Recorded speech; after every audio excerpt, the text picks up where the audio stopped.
one, and there is none like you.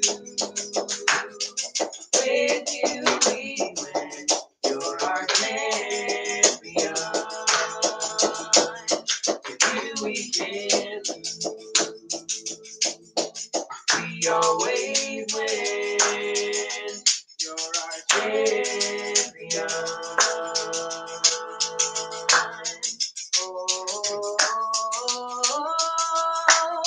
Jehovah is the awesome one, and there is none like you.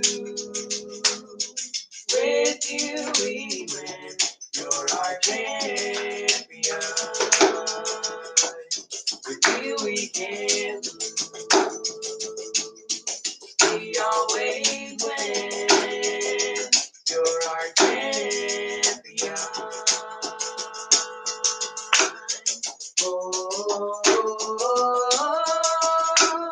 Jehovah is the awesome one, and there is none like you. With you we win, you're our champion. With you we can lose, we always win, you're our champion.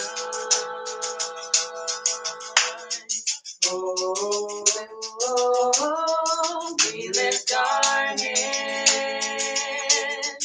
we lift our voice, we celebrate our champion. We sing hallelujah,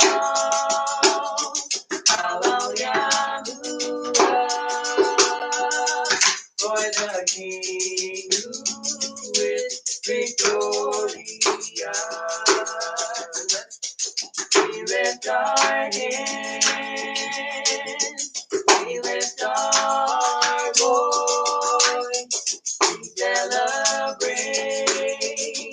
our champion.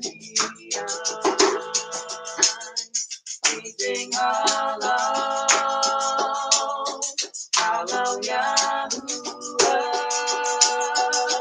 for the King who is victorious.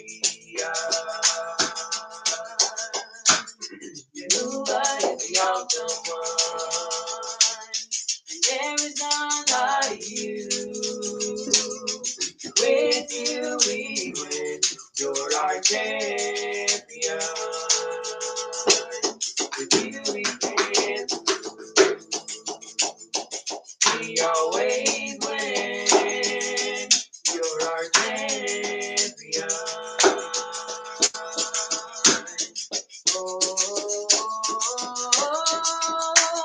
Jehovah is the awesome one, and there's none like you. With you we win, you're our champion. With you we can lose, we always win, you're our champion.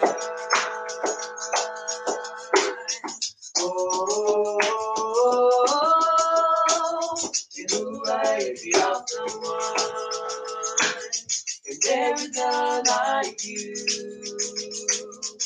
With you we win, you're our champion. With you we can lose, we always win, you're our champion.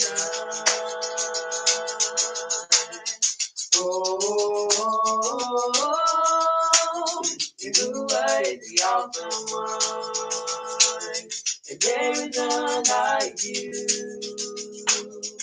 With you we win, you're our champion. With you we can lose, we always win, you're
the King who is victorious.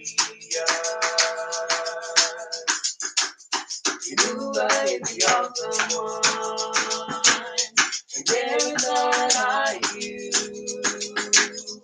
With you we win, you're our champion. With you we can, we always win, you're our champion.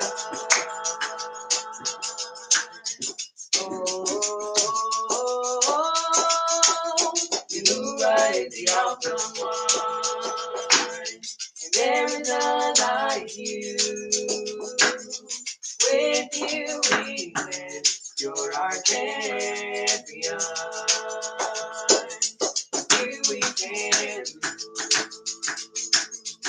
we always win, you're our champion.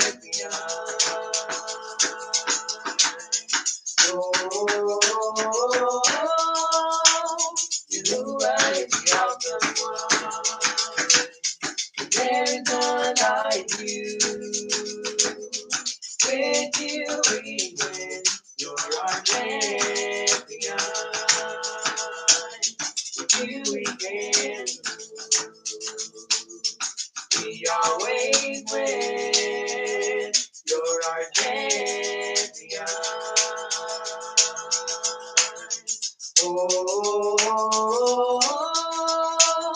Yahuwah is the awesome one, and there is none like you. With you we win, you're our champion. With you we win, we always win, you're our champion.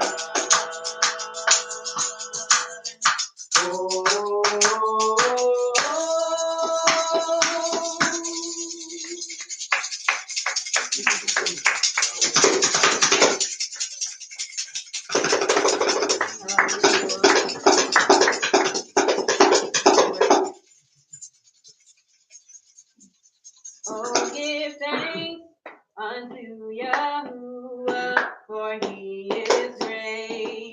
Yes, he is great. Oh, give thanks unto Yahuwah, for he is great. Yes, he is great. Oh, give thanks unto Yahuwah, for he is great. Yes, he is great.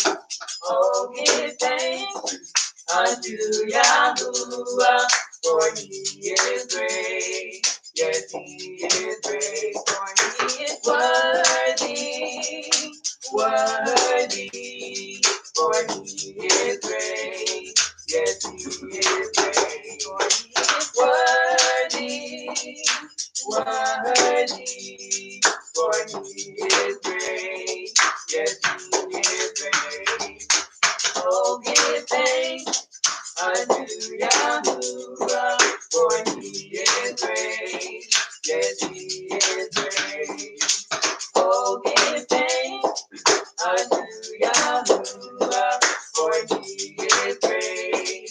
Yes, he is great. For he is worthy, worthy. For he is great. Yes, he is great. For he is worthy, worthy. For he is great. Yes, he is great. Oh, give thanks unto Yahuwah, for he is great. Yes, he is great. Oh, give thanks unto Yahuwah, for he is great. Yes, he is great. Oh, give thanks unto Yahuwah, for he is great. Yes, he is great. Oh, give thanks unto Yahuwah, for he is great. Yes, he is great. For he is worthy, worthy.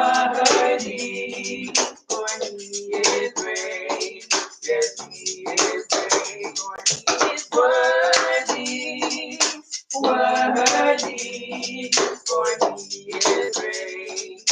Yes, he is great, for he is worthy, worthy, for he is great. Yes, he is great, for he is worthy, worthy, for he is great. Yes, he is great. Oh, give thanks unto Yahuwah, for he is great. Yes, he is great. Oh, give thanks unto Yahuwah, for he is great. Yes, he is great. For he is worthy, worthy, for he is great. Yes, he is great. For he is worthy, worthy, for he is great. Yes, he is great. For he is worthy, worthy, for he is great. Yes, he is great. For he is worthy, worthy, for he is great. Yes, he is great. Oh, give thanks unto Yahuwah, for he is great. Yes, he is great. Oh, give thanks unto Yahuwah, for he is great. Yes, he is great. Oh, give thanks unto Yahuwah, for he is great. Yes, he is great. Oh, give thanks unto Yahuwah, for he is great. Yes, he is great. For he is worthy, worthy, for he is great. Yes, he is great. For he is worthy, worthy, for he is great. Yes, he is great. For he is worthy, worthy, for he is great. Yes, he is great. For he is worthy, worthy, for he is great. Yes, he is great. For he is worthy, worthy, for he is great. Yes, he is great. So give thanks unto Yahuwah, for he is great. Yes, he is great. Oh, give thanks unto Yahuwah, for he is great. Yes, he is great. For he is worthy, worthy, for he is great. Yes, he is great. For he is worthy, worthy, for he is great. Yes, he is great. For he is worthy, worthy, for he is great. Yes, he is great. For he is worthy, worthy, for he is great. Yes, he is great. Oh, give thanks unto Yahuwah, for he is great. Yes, he is great. Oh, give thanks unto Yahuwah, for he is great. Yes, he is great. For he is worthy, worthy, for he is great. Yes, he is great. For he is worthy, worthy, for he is great. Yes, he is great. For he is worthy, worthy, for he is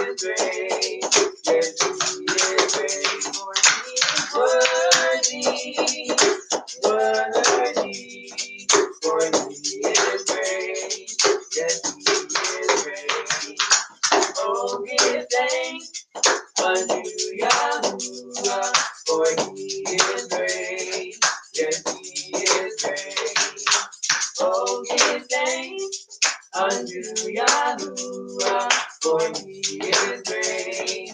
Yes, he is great. Oh, give thanks unto Yahuwah, for he is great. Yes, he is great. Oh, give thanks unto Yahuwah, for he is great. Yes, he is great. For he is worthy, worthy, for he is great. Yes, he is great. For he is worthy, worthy, for he is great. Yes, he is great. For he is worthy, worthy, for he is great. Yes, he is great. For he is worthy, worthy, for he is great. Yes, he is great.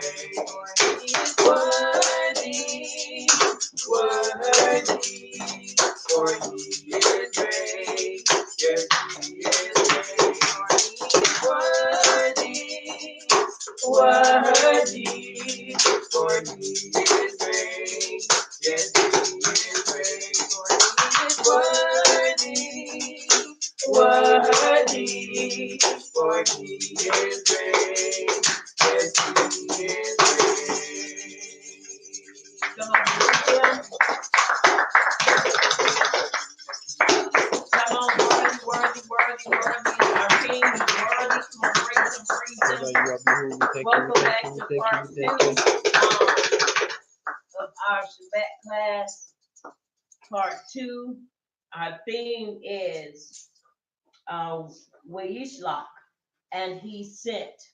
And we started in Bereshit chapter 32. Now we're in chapter 35. And we want to continue moving forward. I pray that your time, your intermission, your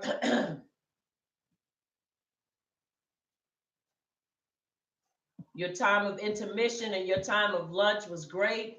I pray that you enjoyed yourself. Come on, put your hands together and esteem him.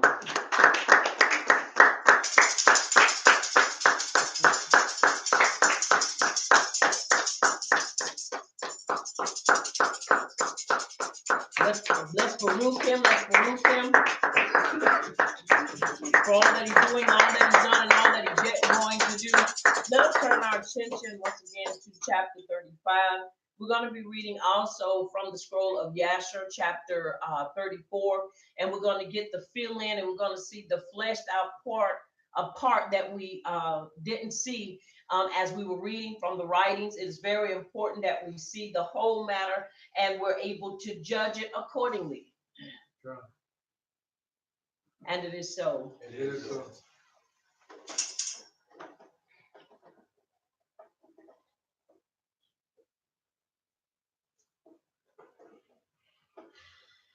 All right, let us begin to read, please. Let's read 9 verses. And it is so. And it is so. Bereshit chapter 35, starting at verse 1. Yahuwah said to Yaakov, "Get up, go to Beth-el and settle there. Build an altar there to Yahuwah who will appear to you when you fled from your brother Esau." So Yaakov said to his family and all who were with him, "Get rid of the foreign gods that are among you. Purify yourselves and change your clothes. You must get up and go to Beth-el.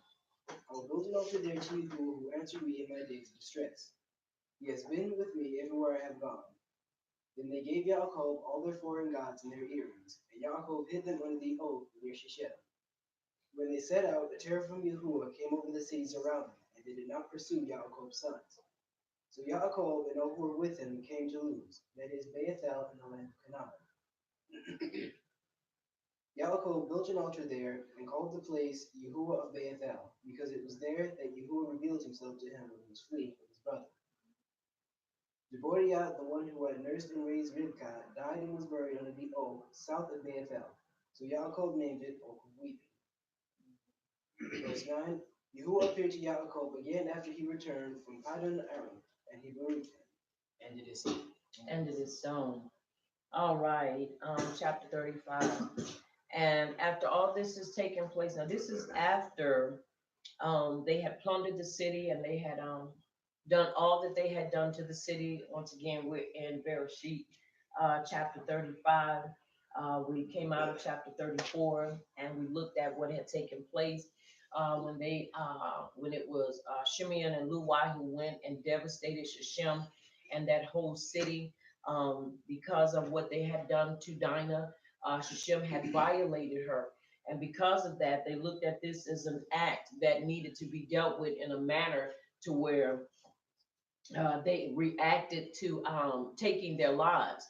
And the thing that makes this so notorious and makes it so wrong is because of the way they went about doing it. They used a principle, a covenant principle, to take the lives of these men, which we will see later on as we continue to read and study that this was wrong. And even though it may not have been addressed at that time, it was still wrong. Later on, they're going to suffer for that.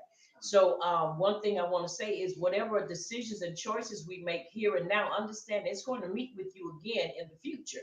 So if you make the wrong choice or the wrong decision now, when you reach that place in the future, guess what? If you didn't make the right choice or the right decision, it's going to meet you again at the crossroads. And so we see in verse 2, and Yaakov said to his household and to all who were with him, put away the foreign mighty ones that are among you and cleanse yourselves and change your garments. Now, we're going to look at that. We're going to look at that. Once again, we know that during that time, all of the men of the city were destroyed, from oldest to youngest, not too young, but those that could pick up a sword and those that were um, circumcised, we know they were killed. We know they were destroyed. Not only were they destroyed, but they also castrated and they destroyed a lot of the animals. So what they did not take themselves, they didn't just destroy it, but they maimed it so it could never be used. And so, like I said, they did some major damage. Not only did they do, like I said, kill the men, but they damaged that city. And so what they did was they took the children and the women. And you have to understand it was a place of idol worship. And so here we believe that Yasharal is addressing them because now he understands when we get ready to cross over, we got to put away all these idols and all this stuff has to be dealt with. Are you following me? Yes. Because you must understand also this is shows that at this time too. Now remember when they left, Rivkah took the idols from her home. And so we're seeing also that I believe this is also hinting to the character and to the practices and the things that have been done. And so here I believe Yaakov Yasharo is addressing these issues at this time. And so as we look at it, get rid of the foreign powers or gods, 35 and 2. In order to fulfill the vow made to Yahuwah in Bereshit 28, Yaakov commands several activities, each with ritual significance. Yaakov's vow had included not only the payment of a tithe, but the promise that Yahuwah would be his power. Consequently, he trusts his household to bury their foreign powers. Those present is indicative indicative of divided loyalty. Burial is one of the approved methods of discarding images. So it's important that we understand he said get rid of them. In other words, from this point on, as we move forward, that defining moment has pushed us or forced us to make these changes so that we can make sure that when we walk into this new place, that we are doing what we're supposed to do and that we can receive the Baruching of Abba Yahuwah. Am I making sense? Yes. Very important for us to understand that. These are not the household gods Raquel brought with her. Those were not strictly divine images, but images of the ancestors. So these were images, but also we could still allude to that this was one of the things because they were used for what?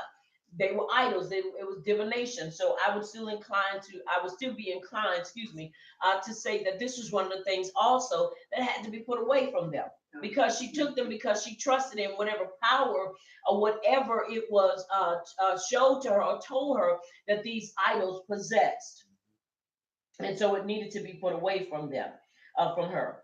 Now it says instead, the buried images are most likely ones plundered from the town of Shechem. Now, once again, let's look at the whole thing. You got those idols plus the idols that were taken from her home. And if you read in Yasher, and if you read, go back and read where they left, the reason she took it, according to Yasher, is that these were the idols that were used for what? Divination. Laban would use these, and so in her mind, she wanted to make sure that the path they took could not be followed if he wanted to try to conjure up something because those idols had been taken. Another means or explanation is that also when she found out that she had no inheritance, she wanted to take something that was from her home, and so that was one of the things that she grabbed a hold of and took with her. Purify yourselves and change your clothes. Purification is a normal preparation for ritual activity. Those officiating in rituals often have outfits befitting their position, from the elaborate garments of priests and kings to the linen of assistants. But here the celebrants are directed to change clothes. Some ritual texts, especially those involving the king, portray him putting on clean garments for a ritual. So when he says purify yourselves and change your garments, he's basically saying, look, now everything that we do is going to have to change from this point on. Are you following me? Yes. For many celebrants, however, the issue may not be what they are changing into, but what they are changing out of. When work or other activities has sullied or soiled others' clothing, it is appropriate to change clothes in order to avoid ritual impurity. For Yaakov's entourage, this may be necessitated simply to eliminate the dirt and grime of travel with all the animals, but it could also refer to the residue of the recent massacre at Shechem, which I would incline to believe the latter. Because once again, not only and then you have to understand, this affected that whole city, and not only that city, but this affected also Yasharal's whole household, because you see them coming back and they're covered from head to toe with blood. And not only that, but the people I'm sure many of them went running trying to find the ones they harmed, just to find a bloody corpse. So you can't make me believe that they weren't grabbing and trying to, resuscitate and do whatever. So you got a bunch of people here that needed to refresh and basically come out of that, because once again, that's traumatic, not just for that city, but also for those that knew Yaakov and knew basically what had happened. I'm sure everybody just didn't know, but for those that did know, for those that didn't know, still just seeing somebody covered in blood is something that causes you to ask questions. If it doesn't, something is wrong. You see somebody running down the street and they covered in blood, you ain't gonna sit there and just say, I wonder where they coming from. You're gonna lock your door, you're gonna get up out of their way, because you don't know if the blood is from them or if the blood is from somebody that they just massacred. So you basically you don't, you really at that point, you're not going to basically sit there and entertain that person, which I hope you wouldn't, unless you know what's going on. So once again, to be able to get these things taken care of. So as we continue to read, so they gave Yaakov all the foreign mighty ones which were in their hands, and all their earrings which were in their ears, and Yaakov hid them under the terebinth tree which was near Shechem. Now there's also a theory that the reason why they broke off their earrings and gave it is because they worshiped the sun there, and because their earrings were made into the or fashioned into the image of the sun, and they had the crescent moon also. They worshiped the crescent moon, the stars. They had those images, and so they didn't want to keep those, and so that's why they took those off. I want to take a sidebar real quick right here. This is why it's important when we look at imagery and the things that we put on and the things that we um, bring into our homes, even the things that we put on our bodies. It is important that we understand their origin, and it's important that we understand. And I always ask the question, should I wear this? And if I do, is this connected to some type of idol? Crescent moons. I don't wear crescent moons, and neither should none of us that are believers wear crescent moons. You shouldn't even wear anything that has the sun on it, because we understand that is also connected to sun worship. There are just some things that we should not. We don't wear crosses. We don't wear ankhs because we know their origin. Are you following me? Yes. So it's important that we understand that in walking in truth, there are some things that we must get rid of. And if we don't have it, then don't start buying it now. Are y'all following me? Yes. In other words, if you hadn't been wearing it, don't wear it now. Right. Don't start trying to get it now. And so it's important that we understand that. Now, the earrings referred to are closely related to the images. Commentators commonly suggest tentatively that earrings in their shape or symbolism may be representations of deities themselves. Keel, however, has pointed out that archaeology thus far attached no earrings in the shape of deity, though it is speculated that crescent-shaped earrings may be symbolic representations of the moon god. So just as I said, so you're looking at the moon, also the sun, and so forth. And so this was one of the things that he was saying. Now put these things away from you, because remember, they have just brought a whole town of women and children, and they've just removed them from their practices. Now this is that foreign group of people that now has come and joined themselves. Now remember, this was the actions of the sons. This was not the actions of the Abba, to go and grab them and bring them back with them and say, okay, now we can use them as servants. Yahuwah didn't baruch them with these people. They went and grabbed them. Are you following? Yes. So we can speculate all day long, or we can put it really just put it in a put it in practical application. In other words, it could possibly be that a lot of the problems and a lot of things that happened after this incident also occurred because they brought about a people that Yahuwah never told them to bring about. Right. Are you following me? Yes. See, what they ended up doing, instead of merging with them on that land, they ended up taking them with them to the land they were going to. And we never see where Yahuwah gave them these people. Right. They basically grabbed them. And so how can we relate that to today's situations, or to what's going on in today? Is that you can't just grab people and just throw them in with you. You have to be careful. You have to make sure, especially if these are foreigners and people that worship other powers. You can't just grab them and then expect them automatically to conform. And just because someone does it outwardly doesn't mean that they've accepted to do it inwardly. Right. And so this is one of the things that we should always look at. Now, it is also pointed out that many images in the ancient Near East were adorned with earrings, a fact that leads him to suggest, and this is Horowitz, that points to the gods, not to Yaakov's household. Once again, this is a person that just kind of, don't want to incorporate that, but I still believe that it can be, and it should be, because these are idols. In other words, we don't want to, let me put it in this matter, we don't want to say that what she did is of a lesser evil than what they're being told to do. Right. Because once again, if these are idols, and whether they're family idols, whether they are family images, they have them for a reason, and they use them as talismans, they use them as charms, whatever they use them for, but they were not used to worship Abba Yahuwah.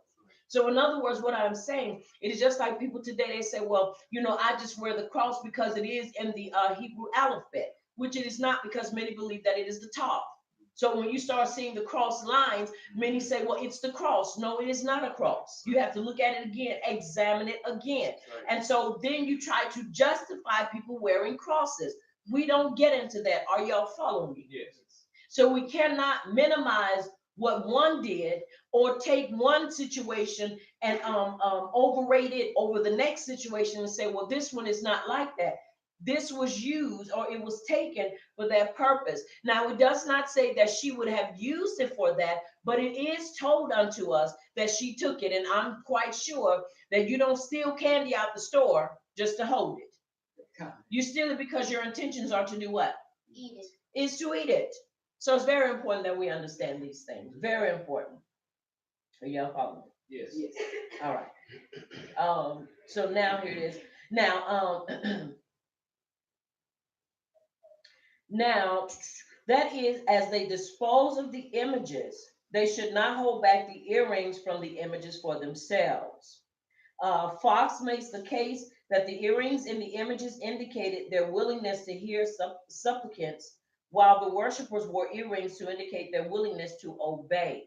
So, in other words, it's like, okay, we need to understand that by them doing this, they weren't holding on to anything. Right. Just like when we come out of whether it's a religion or whatever situation we come out of, when we come out of that situation, everything that is attached to that situation should be left in that situation.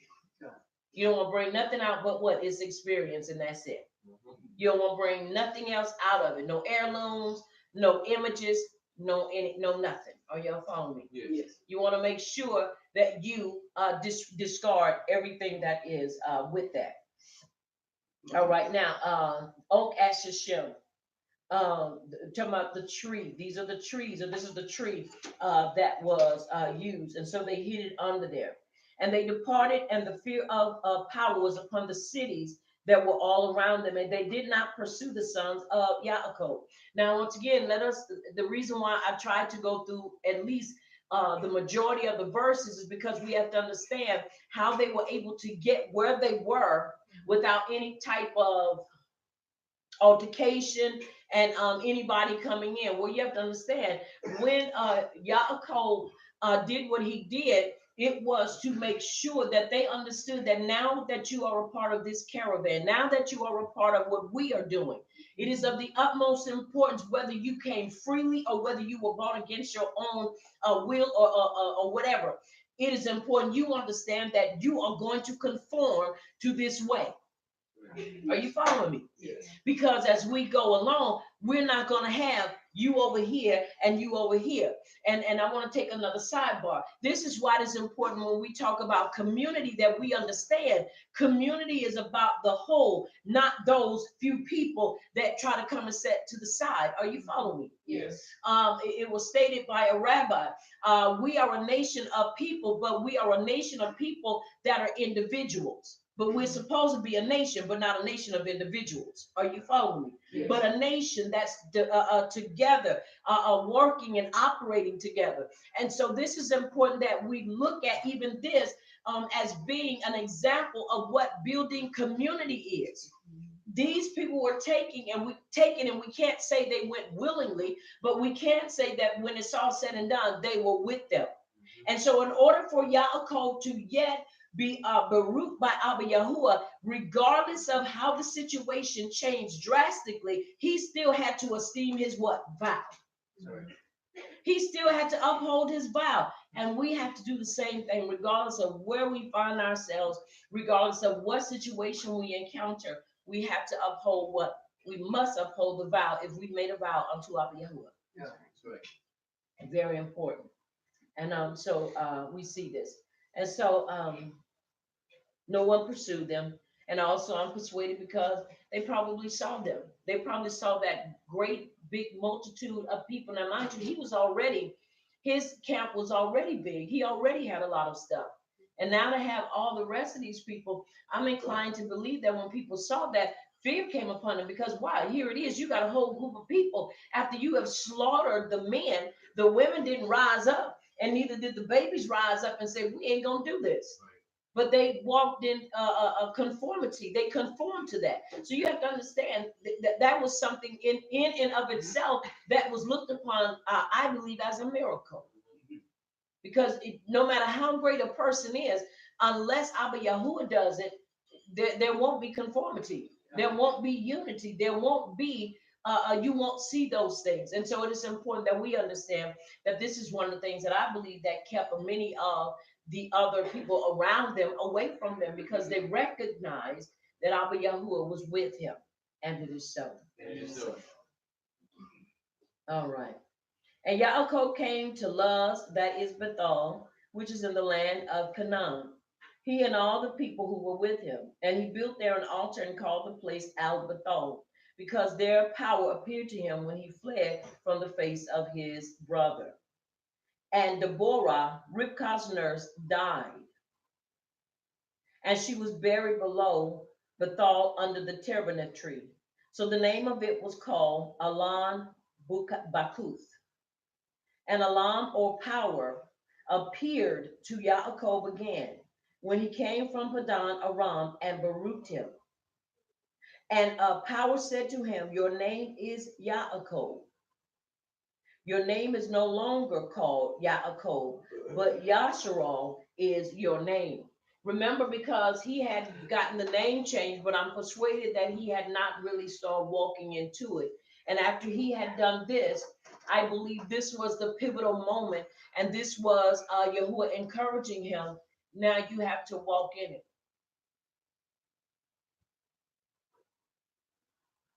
Um, you have to walk in to the character of your new name. That's right. All right, verse 11. And power said to him, "I am Al Shaddai, bear fruit and increase. A nation and a company of nations shall be from you, and sovereigns come from your body. And the land which I gave Abraham and Isaac, I give to you, and to your seed after you, I give this land." So once again, he is fortifying him, encouraging him, and also reminding him. I'm sure, like I say, as we look, you have to understand the stuff that he went through, and coming through, and moving. You're constantly moving, and not only that. Once again, defining moments in our lives can do one or two things for us: either make us stronger or humble us. And they're supposed to actually do both. Humble us, but not to the point that now we're fearful and we can't do anything. But I'm persuaded they are to humble us, but also strengthen us, and make us more determined than what we were before, so that we can move in the things of Abba Yahuwah. And it is so. It is so. All right, let us continue to read. I stopped at verse 12. Let's start at verse 13, please. Let's read that. 9 verses.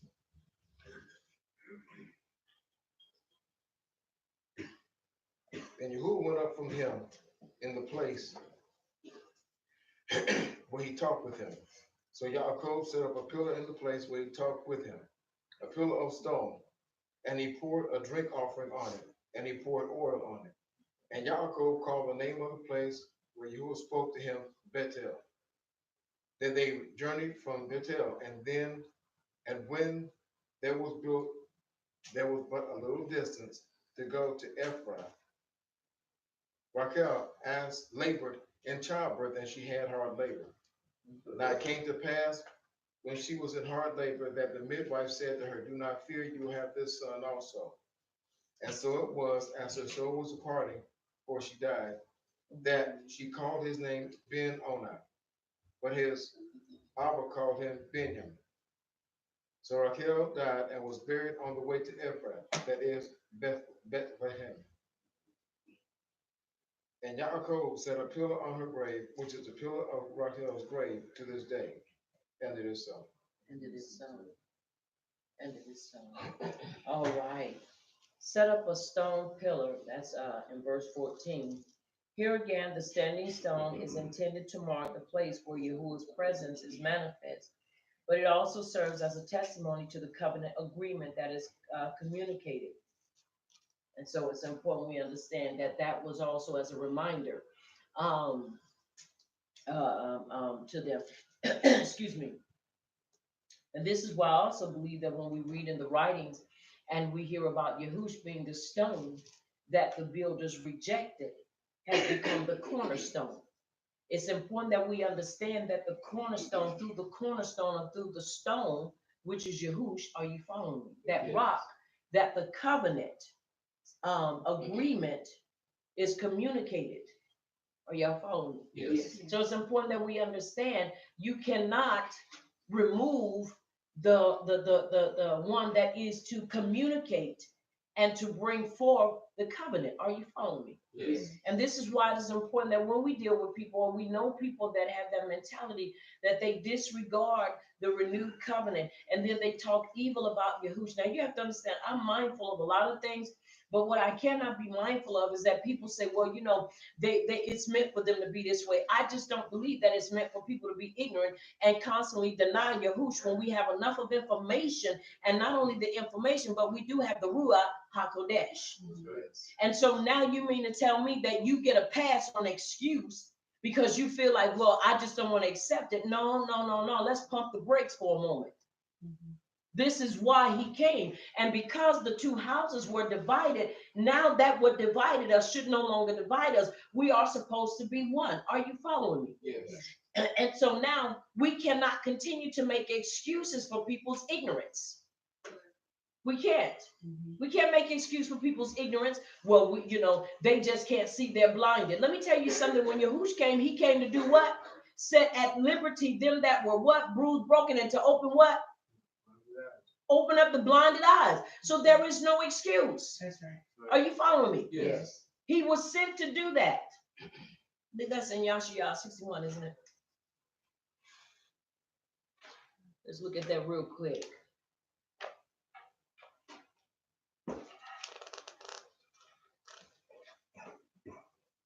Yeah, chapter 61 of Yashiyah.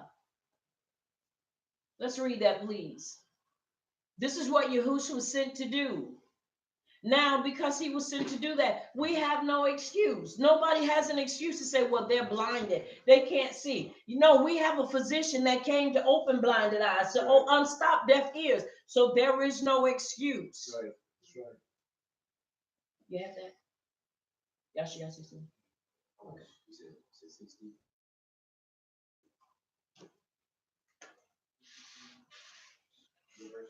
Starting with verse 1. Listen closely.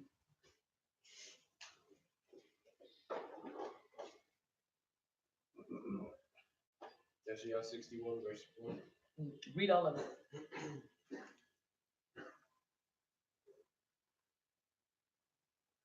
We're going to read all the way to...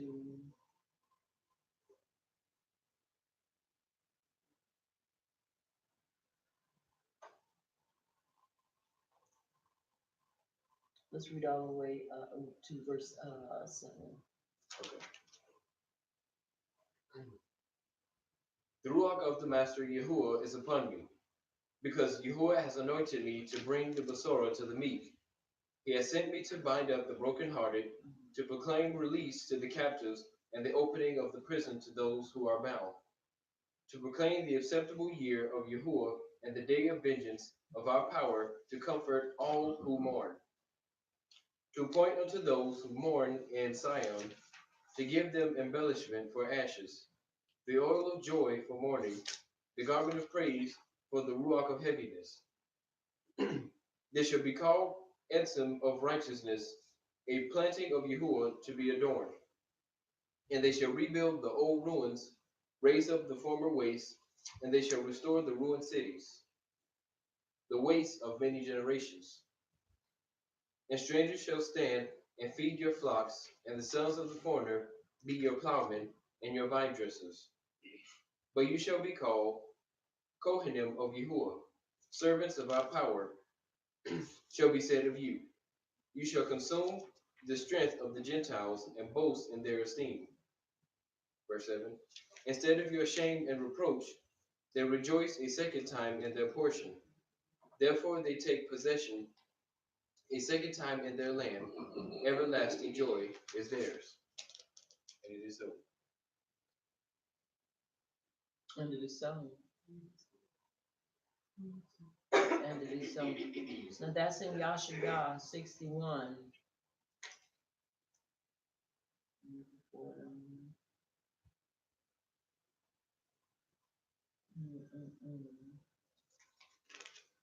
Now, once again, we have no what? No excuse.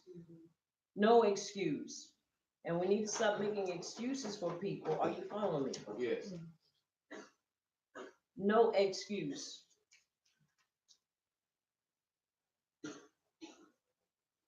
All right. chapter 9. I'm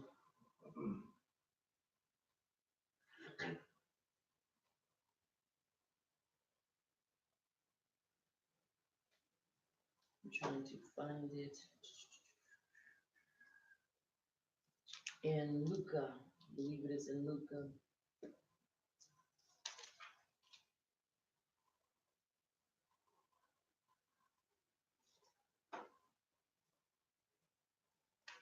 Bear with me just for a moment, please.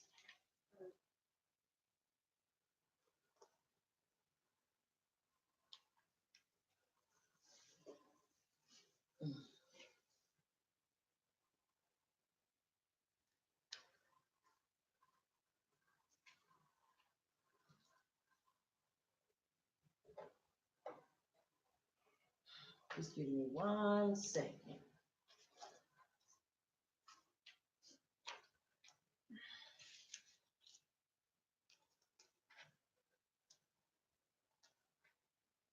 Let me find this, please.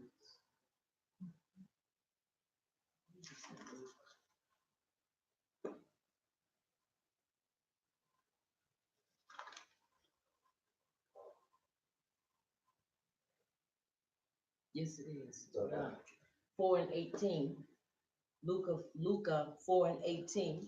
Yahush read this same verse in Yashayah 61. He said in 4 and 18, let's start at verse 17. And the scroll of the prophet Yashayah was handed to him. And having unrolled the scroll, he found the place where it was written. Now you have to understand, this is his time, and this was during a Shabbat, a time of rest. And he went in for class, like we were having class. And as he went in, they unrolled, or they gave it to him, and it would just be on that it would open up to that verse and that chapter, or they didn't do chapters there, but that it would be unrolled out, and he would read this. And it said, the Ruach of Yahuwah is upon me, because he has anointed me to bring the Besorah to the poor. He has sent me to heal the brokenhearted, to proclaim release to the captives and recovering sight to the blind. Many say, well, they're blinded. Let me tell you something. The stone has come to remove that blindness so that covenant can stand. Right. And if you reject the stone and you reject the mediator for the covenant, then you have no covenant. Right. You have no covenant. Now let's finish reading. To send away crushed ones with the release, to proclaim the acceptable year of Yahuwah. And having rolled up the scroll, he gave it back to the attendant and sat down, and the eyes of all in the congregation were fixed upon him. And he began to say to them, to Yom, this scripture has been concluded in your hearing. And all were bearing witness to him and marveled at the pleasant words that came out of his mouth. And they said, is not this the son of Joseph? Now, it's important. They were living by the Torah in that time. Right. So we have no excuse. Tell people, put away them excuses and stop making excuses for folk that just don't want to believe and don't want to accept. Right. But he is that stone. And because he is the stone and he is that rock, it is through him. Once again, let's look at what it stands for. It is intended to stand to mark where Yahuwah's presence is manifest. But it also serves as a testimony to the covenant agreement that is communicated. So it is through Yahush that the covenant agreement is communicated. Sure. Are you following me? Yes. Yehukin Aleph 5, it tells us that they who possess the Son possesses what?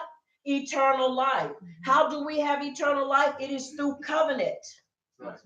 It is through covenant. And so it is important that we stop making excuses for a lot of these Akodi and a lot of these, their eyes are blinded. No, baby, Yahush came that your eyes might be open. Right. And if your eyes are still blinded and closed, it is because you willfully won't accept it, or guess what? He's allowing your eyes to stay closed. And that is a very dangerous and scary place to be in. Yes.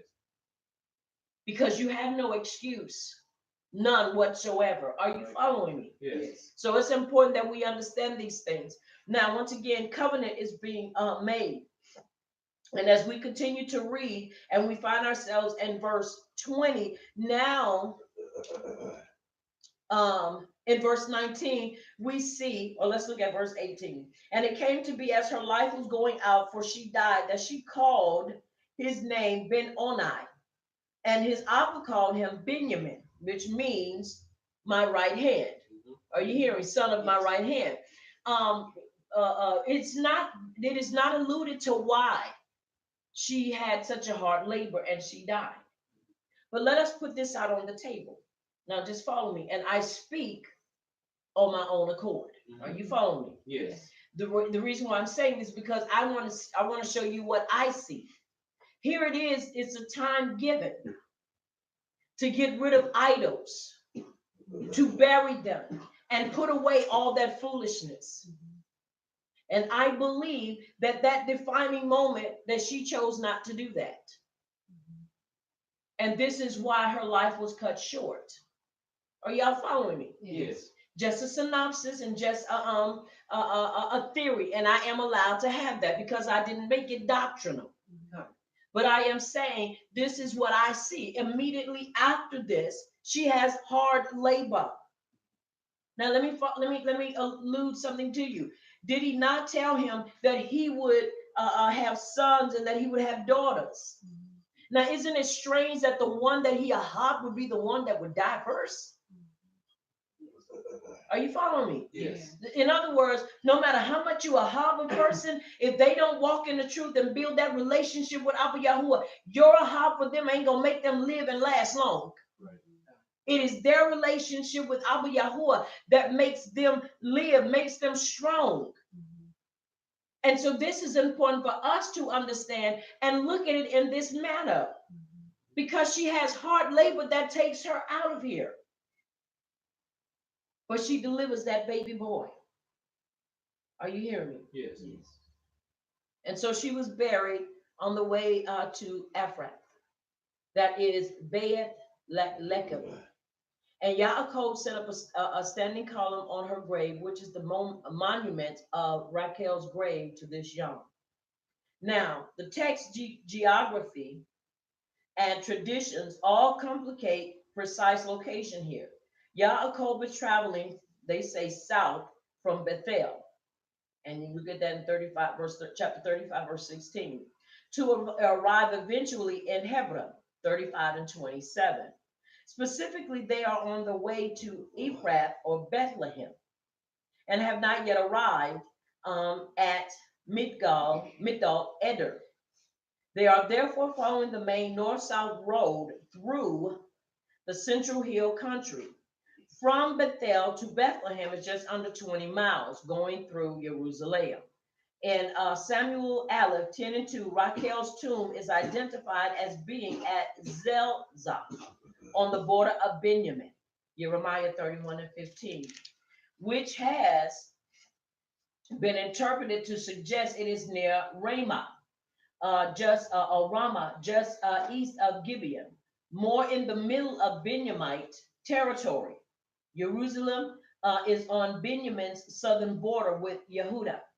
Zelzah is unknown other than this reference. Part of the confusion occurs because the term Ephrath has multiple references, and you can see that in Chronicles Aleph 2, 50 and 51. Besides its association with Bethlehem in Micah 5 and 2, it can refer to people from the tribe of Ephraim. The traditional tomb of Rachel to Yom, located outside of Bethlehem, does not fit these details. One last, it says, wild card is the location of Migdal Eder, which unfortunately is unknown, but it may not have helped since it could be some distance from Rachel's tomb, just not as far as Hebron. Given all of this information, it is most logical to locate Rachel's tomb somewhere along the road from Bethel to Jerusalem, but it is difficult to be more precise. So once again, they're really kind of struggling to find out where it is. And so, like they say, this where they said it is, it's unlikely to be that place. Are you following me? Yes. And so, once again, very important for us to look at these things. Why? I believe some things were deliberately removed so people couldn't find certain things. Are you following me? Yes. I really do believe that. But the most important thing that we want to draw from this, not that that's not important, because location is key. And the reason it is key is because when we start looking at land masses and we start looking at boundaries and we start looking at lines, then we are able to determine what people that are there now, how they got there, and the people that were once there that are no longer there. Are you following me? Yes. It helps us to determine certain things. And so this is why I believe a lot of the lines were blurred and misinterpreted, and a lot of the maps were done the way they were, is because people don't want us to know really the geographical locations of certain things. Because then you can start pinpointing certain things, and then you're able to what? Pinpoint people. Are you hearing me? Yes. Nationalities, cultures, and so forth. So it's important that we understand that. Now, once again, she dies. And as I said before, I believe it is because at that moment she was not willing to let go of heirlooms. She was not willing to let go of family traditions. She was not willing to let go of these things because, once again, she was supposed to, because she is the one that he ahaved. Are you following me? Yes. It's not, they did not say in the writings that Abba Yahuwah would baruch us with the desires of our hearts. Yes. Yes. Now, once again, it is important that we understand that, and it's important that we see what has taken place here and be able to intelligently put it in its proper perspective. She had hard labor. Now, I'm not saying that we don't have certain things, but you have to understand, even hard labor, unless it is extremely over the top, will not necessarily kill you. Are you following me? Yes. Hard labor, 14 hours, 20 hours, that's hard labor.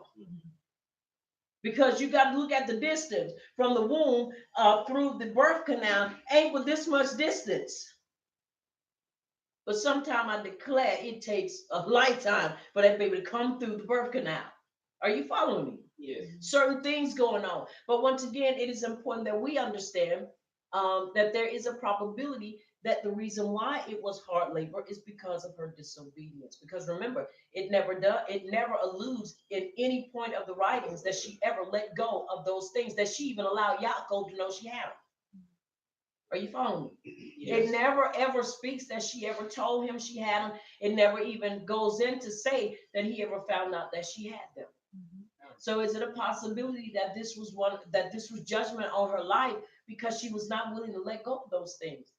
How do we take that and relate it to to us now? There are some things you got to let go of. Right. You can't hold on. Some stuff you got to let go. You know, we used to have the saying, you know, I forgot the saying just that quick. But the reference is that just because it is something that is a part of your home or a part of your tradition, are you hearing me? Yes. Doesn't mean that it should override your walk and your relationship with Abba Yahuwah. That's right. Why am I stressing this? Because many times we take our traditions and our customs from home and we try to mingle it and synchronize it with our walk in truth. And it just doesn't work that way. That's right. Are you following me? Yes. Example, and it's just using cooking food. There was a saying a while back, and you know how we cook as a people. There are certain things we cook, and you know you have people that don't eat meat, you know, and I will say this, and I don't want to offend anybody, but many times people don't eat meat is because of the way they were taught. You're not going to tell me that Yahuwah's going to give us Wayikra chapter 11 and then turn around and tell us meat is bad for us, or give us to eat it and then turn around and say, but I forgot to mention to you that all meat is bad for you. Not just the ones that I said were not clean. Now, come on now, let's be real. But once again, these are the things that are put in there. But the purpose that I'm using this for is that when you cook, now, there was a question asked about people cooking roast. Now, if you know anything about cooking roast, you got two ways to cook it. You got people that use a meat cleaver or a what we call a tenderizer. And they take that tenderizer and they beat the crap out of that meat. They beat it. That roast can be this big, but by the time they finish with it, it's this big. They done mashed all of the air. They done mashed everything out of it. Because what they want it to be is what? Tender. So this is how they tenderize it. Now you have those that were taught, like I was taught, you take it and you sear it. You take that baby and sear it on both sides, and you cook it. And then once you cook it on both sides, it's not ready yet. You take it, pour the blood off of it, season it, put onions, and if you want potatoes and all that great stuff in it, and you put it in there, put a top on it, let it cook.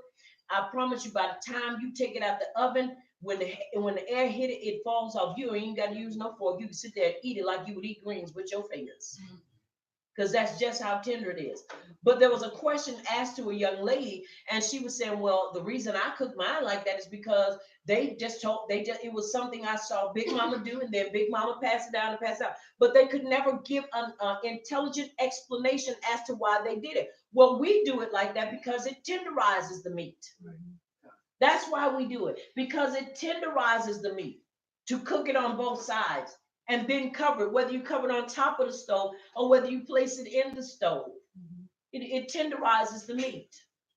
And trust me, by the time it come out, it's a nice dark colored, nice tender roast. And if you like potatoes with it and all that great stuff, carrots, you could do even a stew like that. And then once you finish, I'm gonna tell you everything. That's my secret.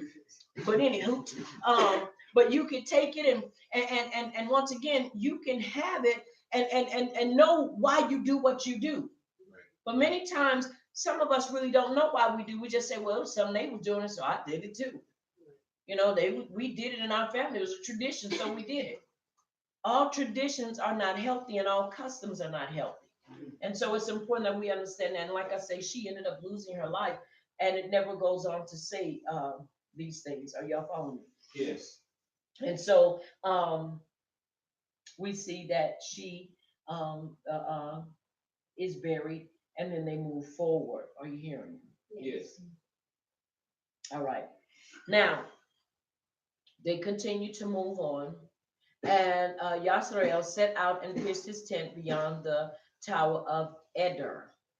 And it came to be when Yasharal dwelt in that land that Reuben went and lay with Bilhah, his Abba's concubine. And Yasharal heard about it. Now the sons of Yaakov were 12. Now you notice in verse 22, after this is stated, the conversation changes. And it begins to give or allude to who is who. Now I'm inclined to believe, and as I said before, the reason this was done was because after Raquel died, you have to understand, Leah is Reuben's Ema. And so you have to understand, if you are a son and you have set and you understand the heart of your Ema, and let me just kind of walk with this, just walk with me for a moment. And you've heard her talk. Now they grown men now. They can cute folk and eat all this stuff. They grown. They grown. So they can talk now. They can talk about it ain't the birds and the bees anymore. You see what I'm saying? Because they're past that. They have children now. And I'm sure that at this point, are you following me? Yes. That there is something in his heart of hearts that is saying that if I don't take and remove her, then he will not see my Ema as being worthwhile dealing with. Are you following me? Yes. Because that was one of those things that was a no-no. You didn't sleep with your Abba's concubine, his wife, especially while you were still with her. And so once again, this is my freely speaking and just examining the situation and taking it beyond paper and really being able to look into the situation. I truly believe that Leah spoke with her son. And when she didn't speak to him, he saw that, the look that she wanted to be with him and she wanted to spend that time with him. Because if you notice, it says that Raquel, when she died, it does not go into detail. Her sister, I'm sure, mourned for her. So does it say who comforted her when her sister died? It doesn't go into showing that. So I'm inclined to believe that this was um, one of those things that was done to get his attention focused back on his Ema, and to put her, watch this, in her rightful place as being what? The first issue.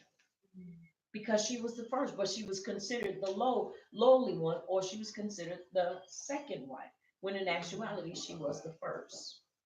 Are you following? Yes. So we can kind of see, no, it does not make it right what he did. It was absolutely wrong.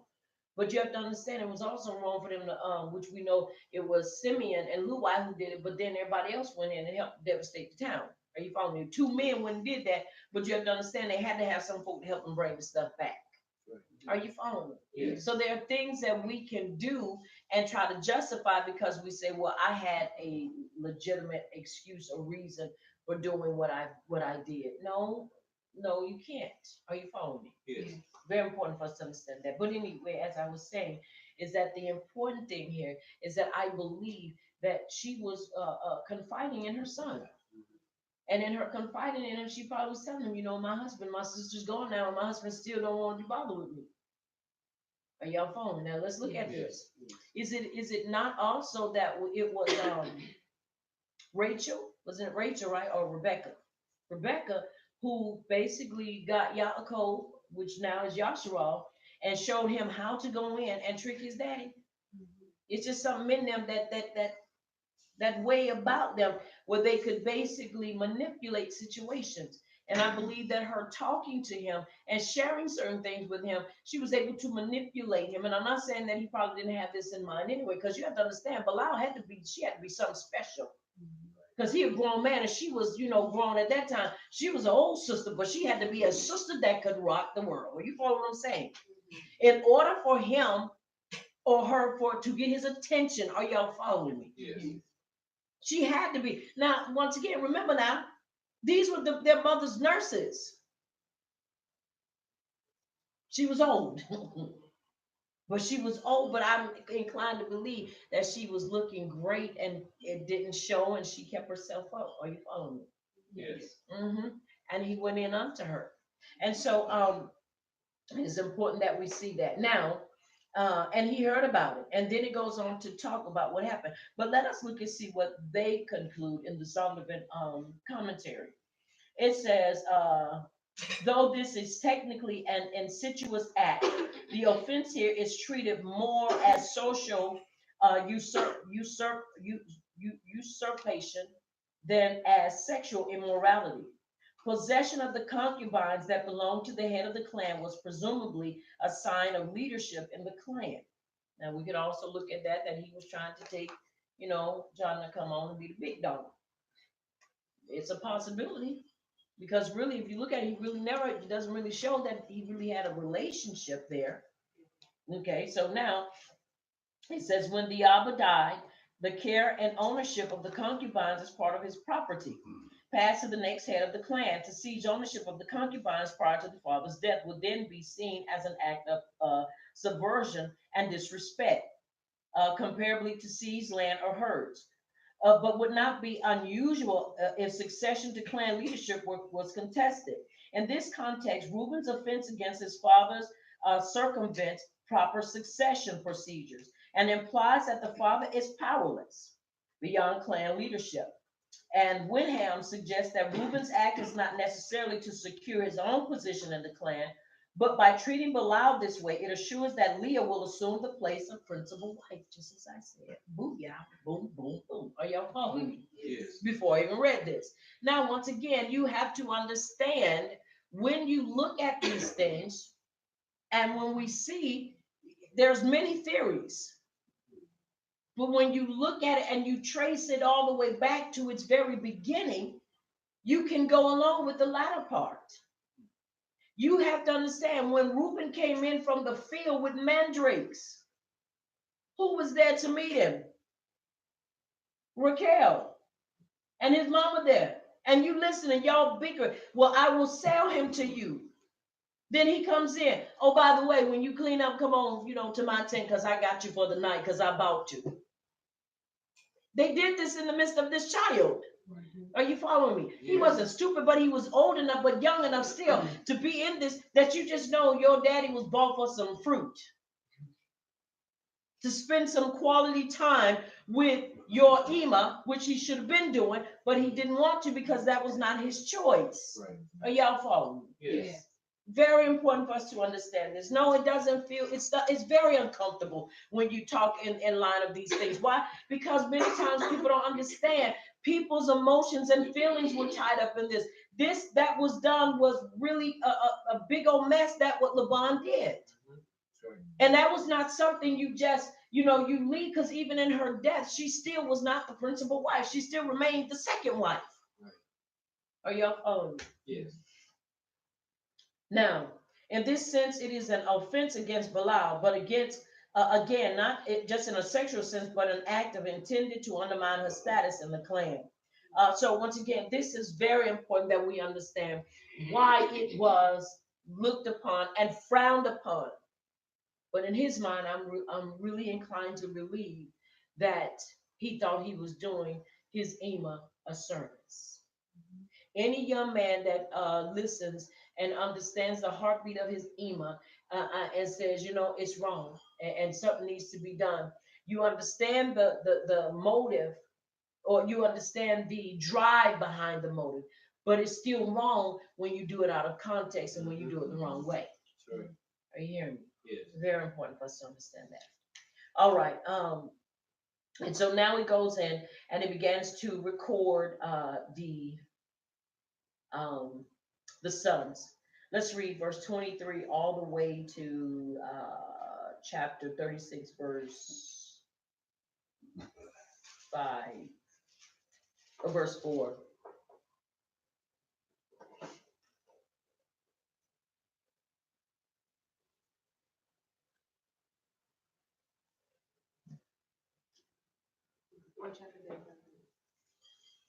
Chapter 35, verse 23, and we're going to go all the way to 36, verse 4.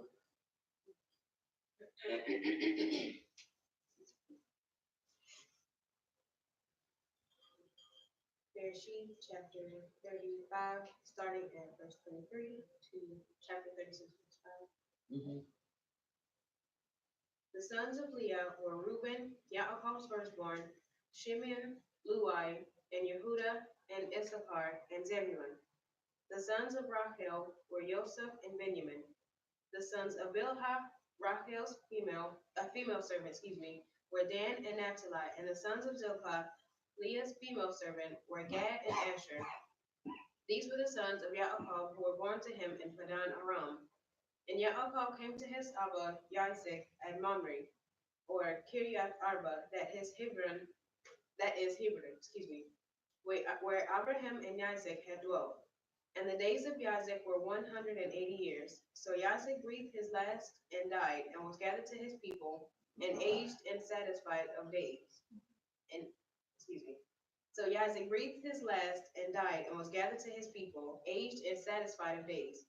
And his sons Esau and Yaakov buried him. Chapter 36, verse 1 through 5. And this is the genealogy of Esau, who is Edom. Esau took his wives, or his issues, from the daughters of Canaan, Ada, the daughter of Elon, the Hittite, and Oholibamah, the daughter of Anna, the daughter of Sibon, the Hivite, and Basemath, Ishmael's daughter, sister of Nebiah. And Ada bore Eliphaz to Esau, and Basemath bore Reuel. And Oholibamah bore Yeush, and Yalam, and Korah. These were the sons of Esau who were born to him in the land of Canaan. And And it is so.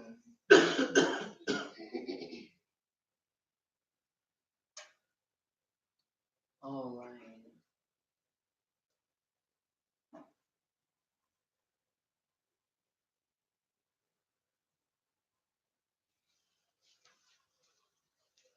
All right. Now we see Isaac breathes his last breath, and his sons come together once again, but this time it is for the burial of their Abba. Now we go into the genealogy, of Esau, who is Edom. Excuse me.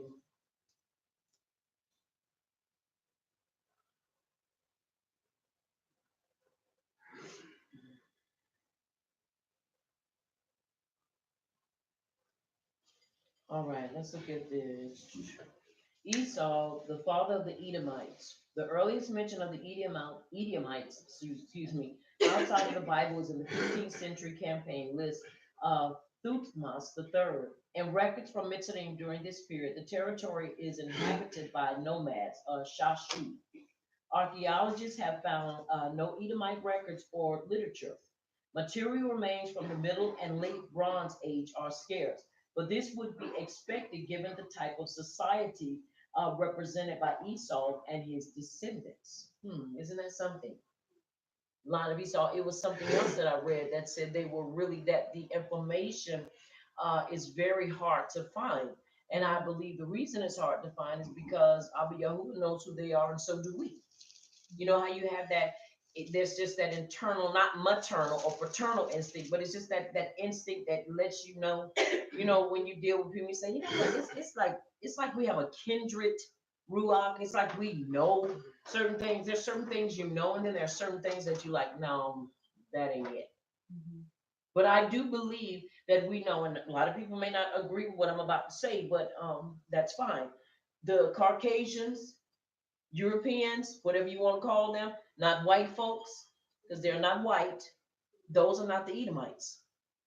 Those are not the Edomites. Are y'all following me? Yes. We still try to give them a position, and we still try to rank them up and try to make them our equals.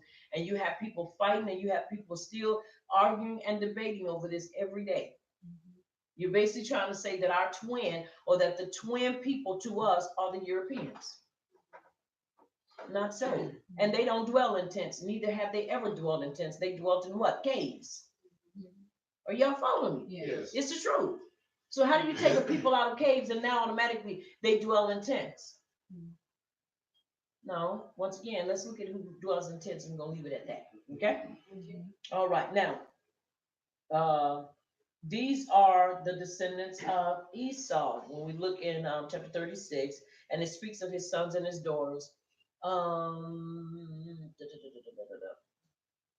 These are the generations, and this is from the scroll of Yasher. And these are the generations of Esau that were born to him in the land of Canaan, and the sons of Esau were five.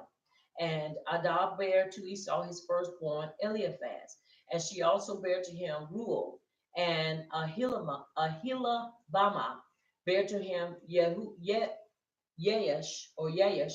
and Yalam and Korah.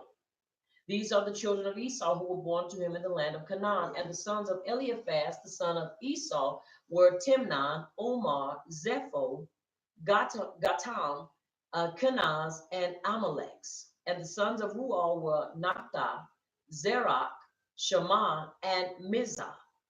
And the sons of Jeush were Timnah, Alva, Yetha.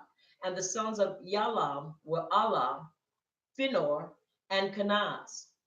And the sons of Korah were Taman, Mibzar, Magdiel, Aram. These are the families of the sons of Esau according to their dukedoms in the land of Seir, in the land of Seir. Now, when we look over here, these are the sons, and the sons of Zilpah, Leah's female. Okay, that's over there. I'm in the wrong place. Sorry. Esau's sons took his wives from the daughters of Canaan, Adah, the daughter of Elon, the Kittite, and Ohilbama, the daughter of Anah, the daughter of Tizban, the Ku. And I'm reading from the Mitzrayim now. That was in the writings of the scroll of Yasher. And Basma, Yishmael's daughter, sister of Nabiah.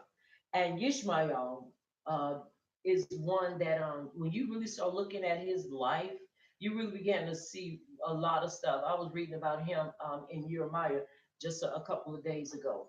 His name is almost like Yishmael, but it's Yishmael, I believe.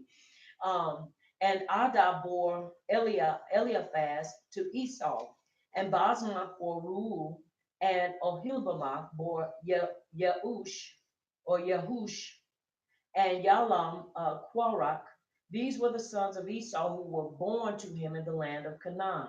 And Esau took his wives and his sons and his daughters and all the beings of his household and his herds and all his beasts and all his possessions which he had gained in the land of Canaan, and went to the land away from the presence of his brother Yaakov.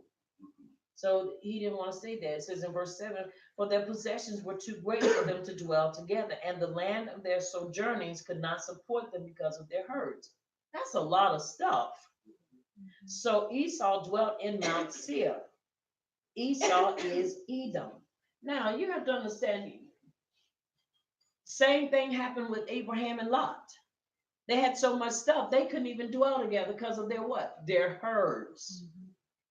They couldn't even dwell together. And so when you start understanding the Baruch of Yahuwah, even though Esau did what he did, he still accumulated. Are you following me? He still accumulated. He still had. And so it's important that we see that. All right, verse 9, and this is the genealogy of Esau, the father of the Edomites in Mount Seir. These were the names of Esau's sons: Eliphaz, son of Adah, Asher of Esau, and Ruel, son of Basmath, Asher of Esau. And the sons of Eliphaz were Taman, Omar, Tesoph, Gatam, and Quinaz. And Timnah was the concubine of Eliphaz, Esau's son, and she bore Amalek to Eliphaz. And these were the sons of Adah, Esau's Asher. These were the sons of Ruel. Nekath were the sons of Basmath, Esau's Asher. And these were the sons of Ohilbamah, Esau's Asher, the daughter of Anah, the daughter of Sibon. And she bore to Esau Yeush and Yalam and Qorak. These were the chiefs of the sons of Esau. The sons of Eliphaz, the firstborn son of Esau, were Chief Teman, Chief Omar, Chief Sepho, Chief Quinaz, Chief Qorak, Chief Gatam, Chief Amalek. These were the chiefs of Eliphaz in the land of Edom. They were the sons of Adah, and these were the sons of Ruel, Esau's sons. So it goes on to tell us once again how we get the genealogy of Yasharal. We also get the genealogy of Esau, which is very important because when you start seeing these names, and I know I'm probably not pronouncing them right, but you get the gist of it. When you start reading about them and you see their positions and you see how when they start fighting, all you have to do is start looking for these names. Right. And once you pinpoint the names, you automatically know, oh, there it is, cousins fighting with cousins. And guess what? They brought other people in and got them involved in it. But the foundation and the nucleus of it stems from the what? Two cousins fighting one another. Mm-hmm. All right. Chief Nakath, Chief Zerach, Chief Shammah, and Chief Mizah. These were the chiefs of Ruel in the land of Edom. These were the sons of Basmath, Esau's Asher, and these were the sons of Ohilbamah. Esau's Asher, Chief Yeush, Chief Yalam, and Chief Qorak. These were the chiefs descending from Ohilbamah. Esau's Asher, the daughter of Anah. These were the sons of Esau who in Edom, and these were their chiefs.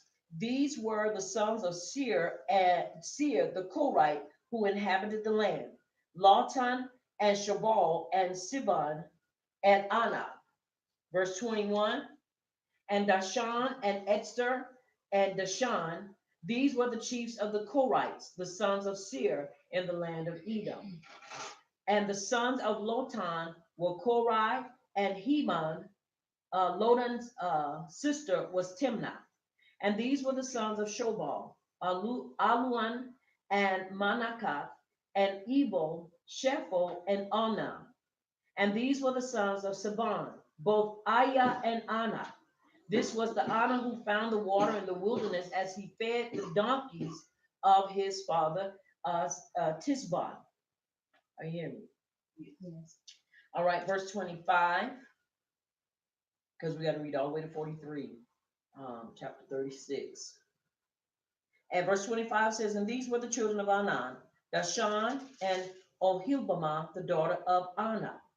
26, and these were the sons of Dashan, Kimdan, and Eshban, and Yithran, and Karan. These were the sons of Etzer. Bilhan, and Zon, Aquan. These were the sons of Dashan. Utz and Aran. These were the chiefs of the Korites, Chief Lodan, Chief Shobal, Chief Saban, Chief Anna, Chief Dashan, Chief Etzer, and Chief Dashan. These were the chiefs of the Korites, according to their chiefs in the land of Seir. And these were the sovereigns who reigned in the land of Edom before any sovereign reigned over the children of Yasharal.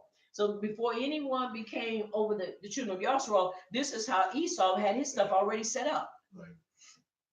All right, verse 32. And Bela the son of Beor reigned in Edom, and the name of his city was Danabah. And Bela died, and Yobab, son of Zerach, Batsar, reigned in his place. And Yobab died, and Cusham of the land of the Temanites reigned in his place. And Cusham died, and Hadad, son of Bedab, who smote Midian in the field of Moab, reigned in his place, and the name of his city was Ayath. And Hadad died, and Samlah of Mazarach reigned in his place. And Samlah died, and Shaul of Rehoboth by the river reigned in his place. And Shaul died, and Baal Canaan, son of Achbor, reigned in his place. And Baal Canaan, son of Achbor, died, and Hadar reigned in his place. And the names of his cities was Pa, and his Asher's name was Mehelbah, the daughter of Matred, the daughter of Mezabah. And these were the names of the chiefs of Esau according to their clans and their places by their names: Chief Timnah, Chief Alua, Chief Yethet, Chief Ohilbama, Chief Elah, Chief Pinon, Chief Quanaz, Chief Timon, Chief Mibstar, Chief Magdal, Chief Aram, and these were the chiefs of Edom according to their dwelling places in the land of their possession. Esau was the father of the Edomites. Now, once again, you have to understand, why were they called the Edomites? His name didn't change until when? Until he ate the red bowl of lentils. And this is why they were called Edomites. So it's safe for us to say that it had nothing to do with the color of his what? Yeah. But does that mean that he was not melanated? Absolutely not. Are you following me? Yes. Very important that we understand that. But that was his name after he received that bowl. So even like this, if I can use this analogy, when people get money and people start kind of, especially when you talk street talk, and people start saying, no, that boy name is Money.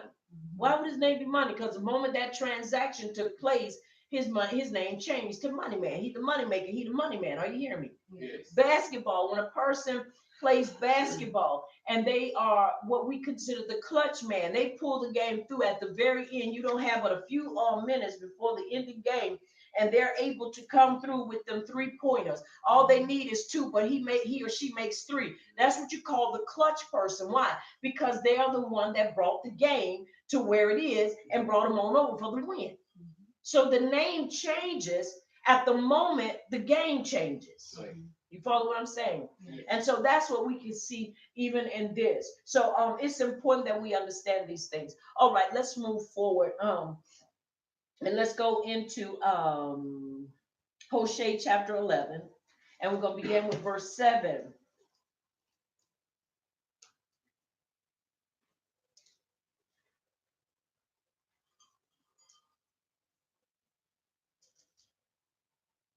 We have said it is so. It is so.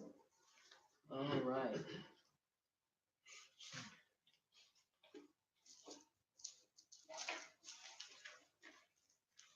And we're going to read. Let's read. And this is our Haftorah portion.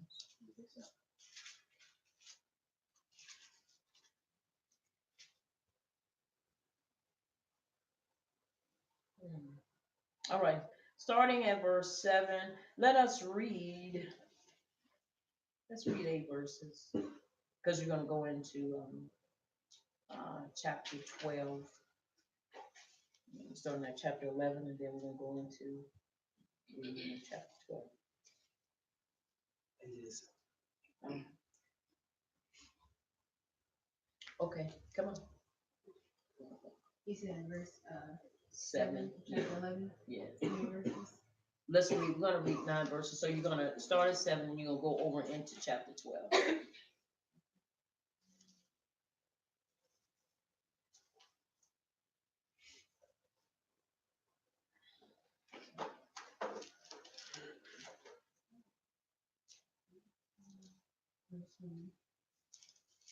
Yeah, we're starting at verse 7, though, not verse 1.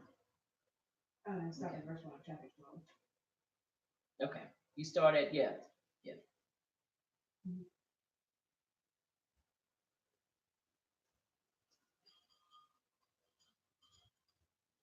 Chapter 11. I'm sorry. Yeah, chapter 11. Hosea chapter 11, starting at verse 7. And listen. My people are determined to turn from you, even if they call to the Most High. He will by no means exalt them. How can I give up you, Ephraim? How can I hand you over, Yashraal? How can I treat you like Admah? How can I make you like Zeboam? My heart is changed within me. All my compassion is aroused. I will not carry out my fierce anger, nor will I turn and devastate Ephraim. For I am Yahuwah and not man, the Kodesh one among you. I will not come in wrath. They will follow Yahuwah. He will roar like a lion when he roars. His children will come trembling from the west. They will come trembling like birds from Mitzrayim, like doves from Assyria. I will settle them in their homes, declares Yahuwah. Ephraim has surrounded me with lies, and the house of Yashraal with deceit. And Yehuda is unruly against Yahuwah, even against the undiligent, or even against the diligent Kodesh one. Ephraim feeds on the wind. He pursues the east wind all day, and multiplies lies and violence. He makes a treaty with Assyria and sends olive oil to Mitzrayim. And just so. And it is so. You go from reading that, then you go to Hosea in chapter 11, verse 7, and he begins to talk about the suspense of returning. In suspense about returning to me. They are doubtful whether to return to me or not. On account of or in their waywardness toward me, they are in suspense like one who goes neither up nor down. Their happiness and well-being are in suspense.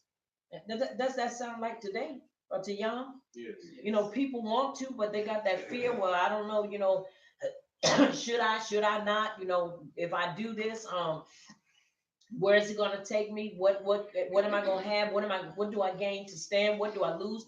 Am I going to lose all the people, all my friends, all my, comrades? Am I going to lose or am I going to gain? So it's kind of like they don't want to go forward and they definitely don't want to go backwards. Are you following me? Yes. So it's important that we understand this. All right. The subject is the prophets. None at all will lift himself up. All unanimously refuse to lift themselves up. None returns to Yahuwah to exalt and magnify him. Give thee up, surrender thee to the enemy. Compassions, that is regret at the evil which I have intended against you. Now, once again, you have to understand the compassion and the long suffering of our Abba. It is enough to make you, just really truthfully, always have a cry in your belly for him. Why? Because you have to understand, he didn't want to give them up then. He definitely doesn't want to give us up now. Right. But why should we put him in a position to where he has to question whether or not to give us up or hold on to us? Are you following me? Yes. I want him to hold on to me. Hold on to me, Abba Yahuwah. Don't let me go. Don't let me ever get to a point in my life that I make you question whether or not it was worth waking me up. Nuh-uh, I don't want that. I want him to always take delight in knowing that I'm awake and want to keep me awakened and not let me be lullabied to sleep by lies and deception. Yes. It's very important that we understand that. Are you hearing me? Yes. Very important. I will not return. After having punished Yasharal, I will not return to punish them so that they are completely destroyed. An alternative rendering, I will not go back on my word never to destroy Yasharal completely. So it's basically saying that's fine. Just want to be sure. To make sure that are y'all following me? Yes. That he doesn't go back. Once again, it is important that we not tempt him as our ancestors did. What tempted him in Massa, and then we turn around and make him. Now, many may not believe and see it in this life, but you have to understand the position and the clout that we carry with the Abba, to where he would be challenged to let us go. Now, you have to understand this is why we have Yahush praying on our behalf. For those of you that don't, I don't know what to say for you or to you. Are you hearing me? Yes. That's just like getting into an accident and you have no kind of coverage, period. Whether you don't have insurance or whatever, but you have nothing to safeguard you. You don't have nothing. You in trouble. And then somebody dies. You're really in trouble because now you could be charged with manslaughter. Yahuwah and not man, to withdraw from a promise of great, a power long suffering, and not man who cannot contain his anger. Y'all know how we get angry and we can't contain our anger, but Yahuwah is not like that. Look at him and say, these old stupid dummies, why they won't just listen? You know, you get in and sometimes you want to drive up and leave people, but you don't. And then sometimes people do. Yahuwah is not willing to drive off and leave us. Are y'all following me? Yes. He wants to remain there. And he will stay there. We'll blow that horn and then be like, I didn't say it. Come out here. You got a minute. You don't come out here, I'm gone. I've known people to leave people when we were in Christianity at church. Now they got a bum away home. Yes, they did. I said, come on. And if you don't be out here in a few minutes, guess what? Now you got a bum away home because you can't get, because don't nobody want to sit here because you're riding the wall. They left you. Are you following me? Yes. They didn't ran off and left you, or you somewhere at a park. Man, we got to go. Traffic is going to be horrible. And if you don't get in this car, I'm leaving. You have people that have tolerance like that. You have people that have zero tolerance when it comes to certain things, especially people. Man, I ain't taking it. I'm out the door. I'm not dealing with this. So you have to understand. Thank you, Abba Yahuwah, for not being like us. Yes. Thank you. Are you hearing me? Yes. Very important. The Kadesh one in the midst of thee. I have caused my presence to dwell only in the midst of thee, and I have not esteemed any other people like in like manner. Did y'all hear that? Therefore, I have mercy upon thee. And this is explained, linking it with the next phrase, which he renders, and I will not enter into any other city but Jerusalem. Now, once again, what is important with us to understand that his esteem is not upon any other people in any kind of manner. And you have to understand, and the reason why for us to be able to look at this, let me show y'all something. As crude as slavery was, it did not destroy us as a people. As savagely as slavery was, it did not knock us out and destroy us as a people. Right. People want to say we are the minority. We're not the minority. We are the majority. Okay. But they want us to believe that, because if you can believe or make up people believe they are less than what they are, then you can destroy them. Are you hearing me? Yes. In other words, they have fooled us through literature, through the schooling and so forth, and through the educational system. Are you following me? Yes. It was Umar Johnson, and I enjoy listening to him because he is a motivational speaker. But it was him who coined the two phrases. The mother of all violence is miseducation. The father of all violence is economical castration. When you are put in these two predicaments, you will begin to feel like you are the lesser. You will begin to feel like you are the weakest link. Are you following me? And so when you have these things that are that look like it's stacked against you, it's easy for somebody to come in and say, but look at how we are esteemed over here, and look at what y'all have. In spite of segregation, in spite of us having different things and it being destroyed, and we have to start all over, guess what? We still are able to start what? All over. We were not completely destroyed. Are you hearing me? Yes. And so we're able to really look at and see. We know His esteem is with us. Because no matter how many they have tried to destroy, and no matter how much they have done to us as a people to destroy us, they cannot. They may break the will of 1,000 people, but it's always going to be the will of 2 or 3 that say, well, I won't be broken because I know who I am. I won't be destroyed. I won't let go of what you've given me. So it's important that we understand there is a resolve that He has placed in us. And there is a relationship that He has put in us that keeps us pushing and keeps us fighting and saying, I can't, no, I won't. Are y'all following me? Yes. Very important for us to understand. Very, very important for us to understand as His people. In theory, it is an unusual meaning. Understanding is an usual, meaning of city. I shall not dwell in the city together with man, but will Yahuwah in very truth dwells with men on the earth. Cities, the interpretation of the rabbis, I will not enter the heavenly Jerusalem until I have rebuilt the earthly Jerusalem. So in other words, he's saying, I'm not going to move forward until I can do this, and I'm going to have you all with me. That's their rendering. Okay. Yes. They shall walk after power, although I will remove my presence from them on account of their sins and send them into exile. Yet there will they walk after me. And you have those of us that said, we determined. I am determined to walk with Yahuwah. I am determined to accept His Son as the stone, the marker for the covenant. Are you hearing me? Yes. I am determined to hold fast to that and not let anybody strip that away from me. Yes. You have to be determined as well. And it is so. And it is so. Who shall roar like a lion, calling them from their exile? The children, like children come to an Abba when He summons them, so will they come to the temple when He causes His presence to dwell there again. And then will they really be His children?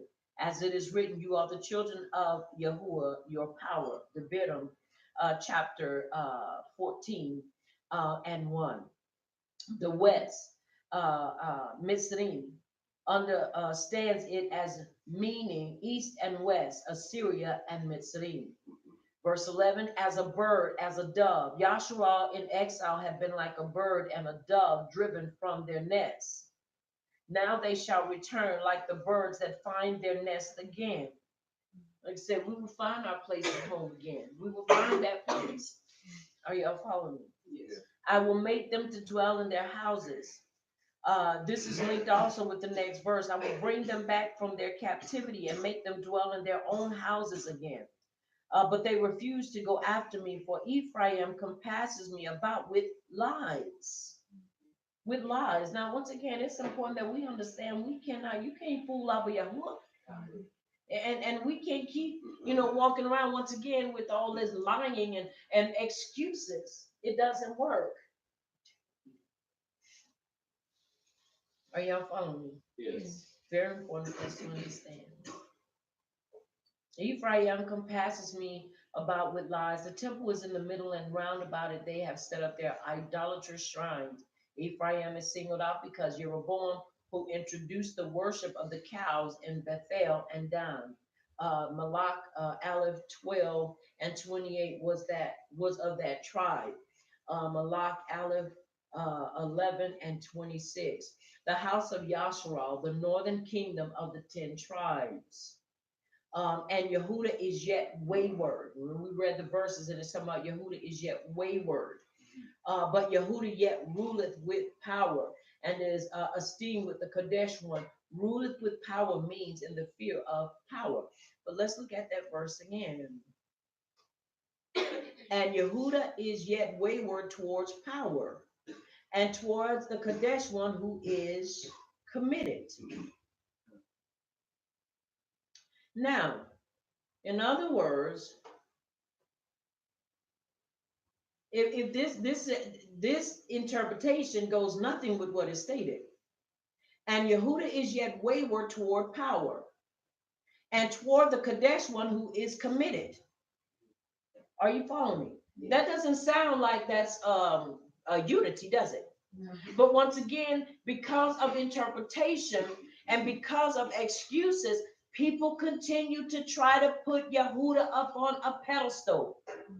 Are you hearing me? Yes. And continue to try to say, well, they know and they walk with Yahuwah and everything is copacetic. No, Yahuwah said unto them also, this is your how you do things. Are you following me? Yes. And you're going to be punished for it.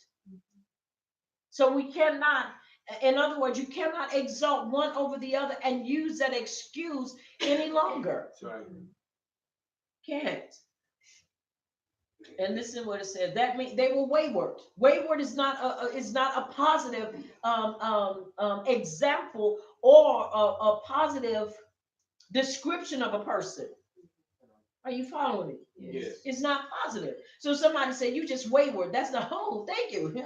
Appreciate that. No, that's not great. That's a bad rendering. That is a bad example of who you are. Striving after the wind, consorts with wind. His idolatry is like a companionship with wind. Feeds on wind. Idolatry can no more satisfy the soul than wind can fill the empty stomach. Sure can. And if you do get it in there, you're going to have the worst gas of your life. Are you following me? That's what makes babies cry, because they have what? Colic, gas. You get that wind in them. Followeth after the east wind. The east wind is the most harmful. Not only does idolatry not help, it is positively injurious.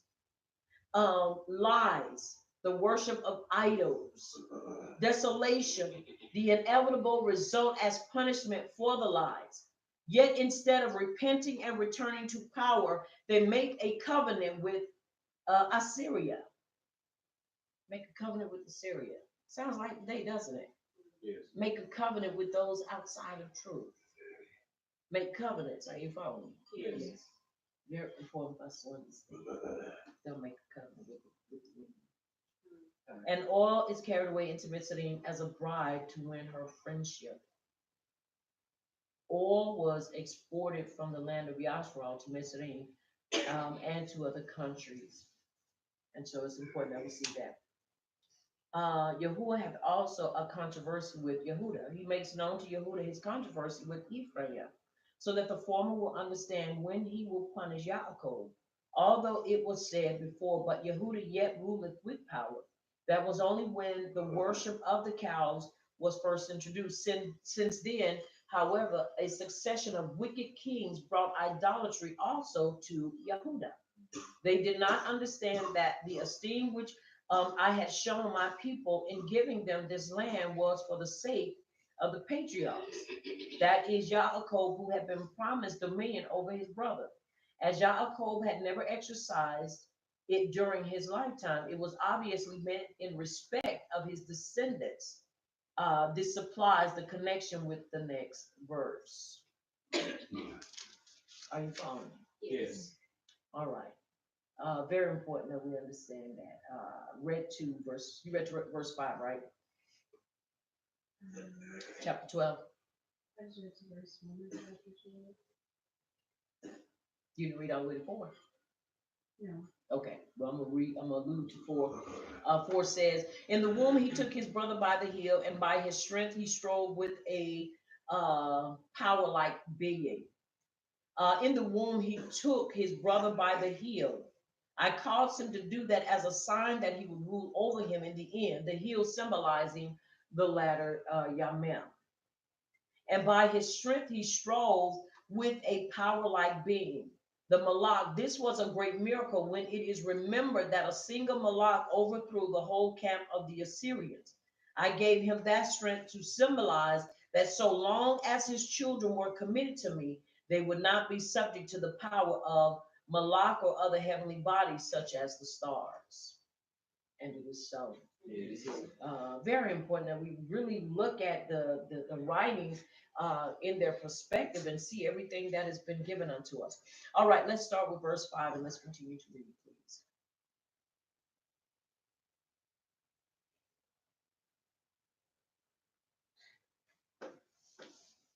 I can finish it. She's not there. All right. You there? Okay, come on.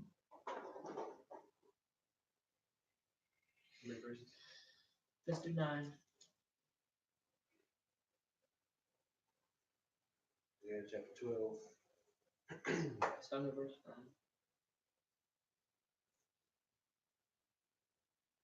Even Yahuwah, power of hosts, Yahuwah is his remembrance. Therefore, return to your power. Guard kindness and right ruling. Wait on your power continually.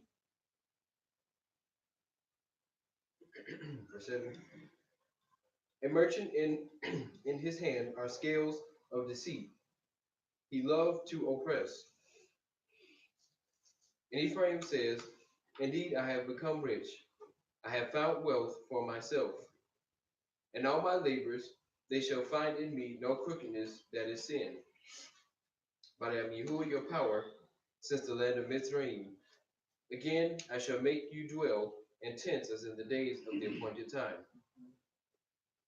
And I have spoken to the prophets, and have increased visions, and through the prophets I gave parables.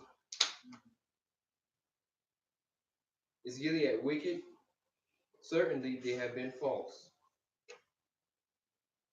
In Gilgal they have offered bulls. Also the altars are, are as heaps on a plowed field. Is it 8 verses? Actually, 9. It will take you all the way into chapter.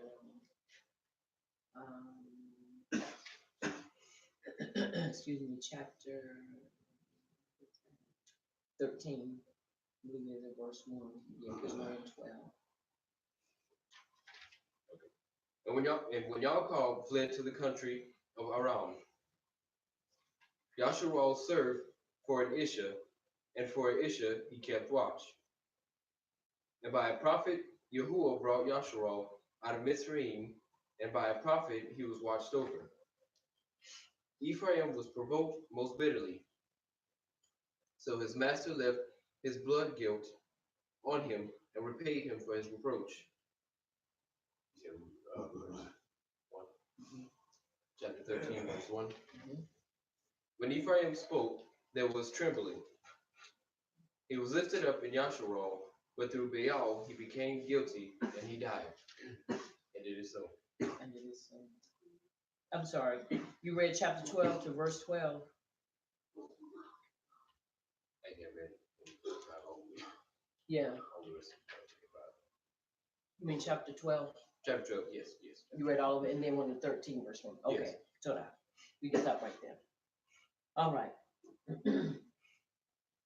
Once again, we're looking at it from the prophet, that what is put out there. And the reason it's important that we see these things is that it gives us a greater understanding of the compassion, the long suffering, and the ahab of Yahuwah towards us as people. Are you following me? Yes.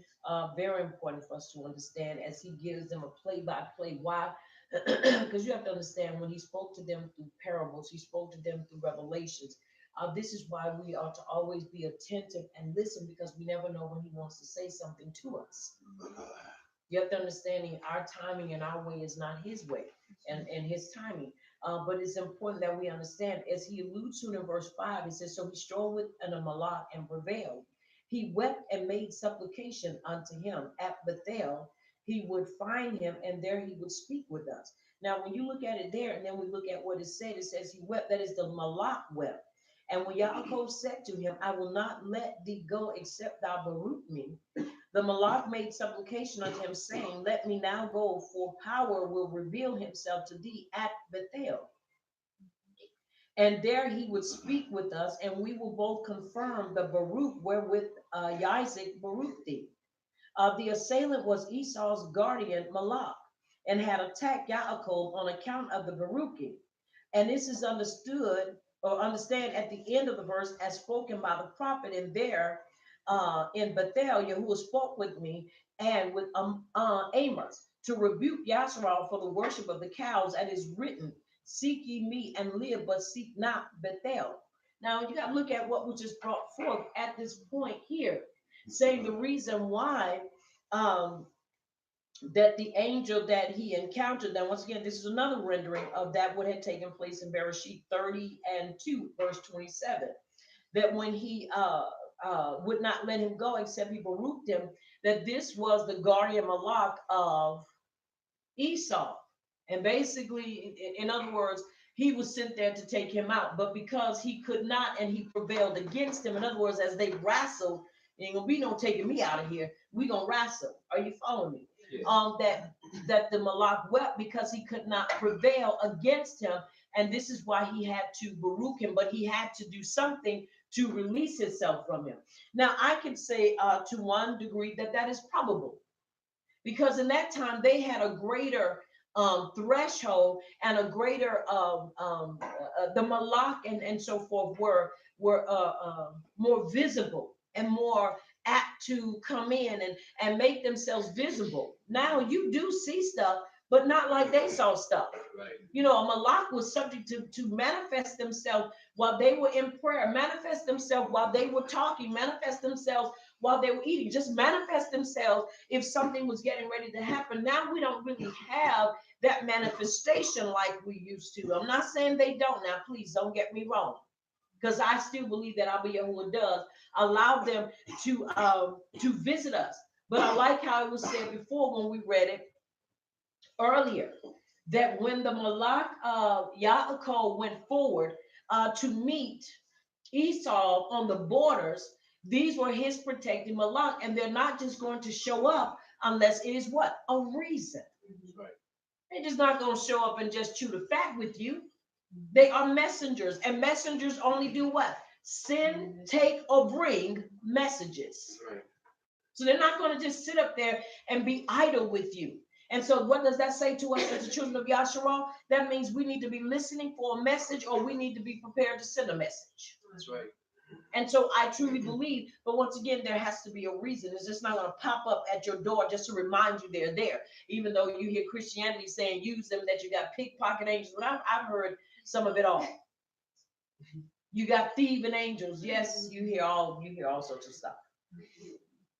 But once again, it's important for us to understand the things. When you don't understand a thing, Miles Monroe put it plainly: where purpose is not known, abuse is inevitable. People will abuse it and then go and do retarded stuff. So we see that. All right. Now, as we continue to look at these the things that have taken place.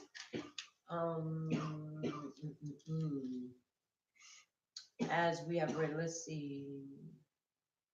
Let's look at verse 6. But Yahuwah says, as I was then, so am I now. And if you walk blamelessly with me, as did Yaakov, I will deal with you as I did with him. Turn thou to thy power with full confidence. This is in verse 7, chapter 7. It says, with full confidence in his promises. Now listen at this, and we're gonna close with this and go into our Hadasha portions. Now listen at verse 7. Therefore turn thou to thy power, keep mercy and justice, and wait for thy power. What? Continually. Not just every now and then, but we ought to have a continual wait, a continual expectation, a continual I'm listening, I'm hungry, I'm waiting. Are you following me? Expectation. Yes. And you have to understand, the writings say, they that wait upon Abba Yahuwah shall renew their strength.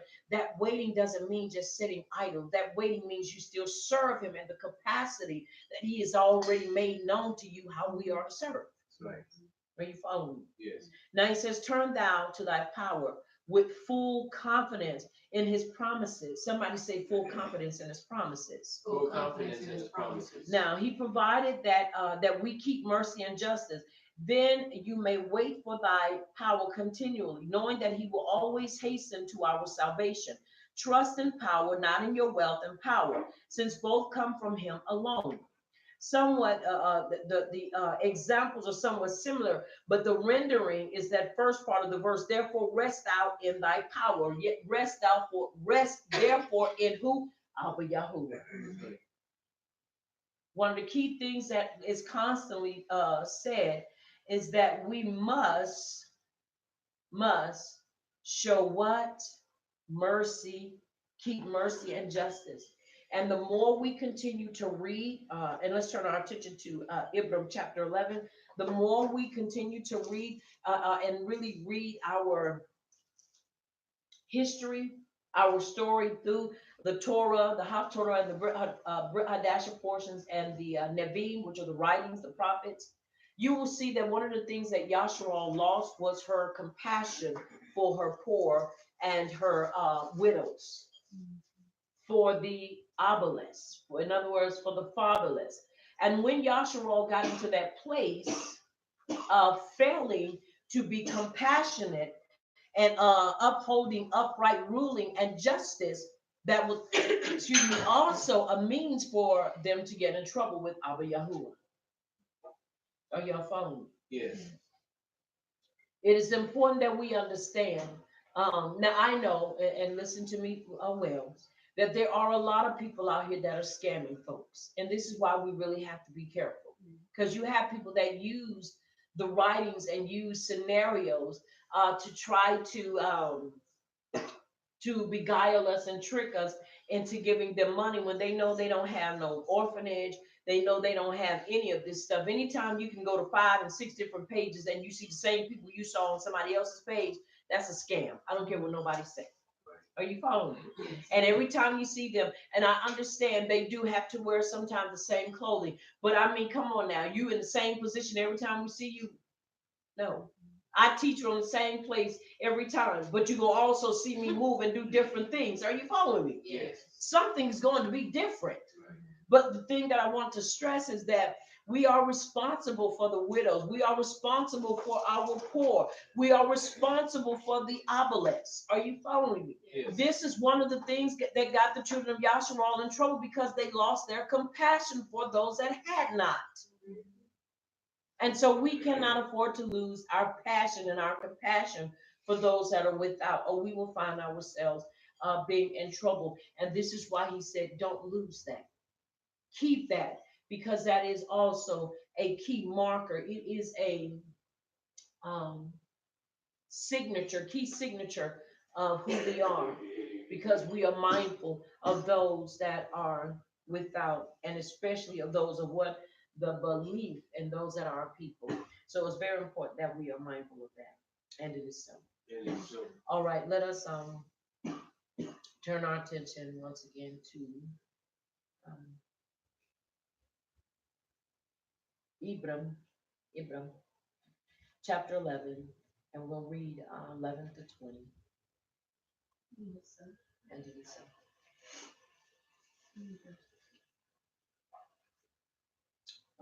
What do you do for verses?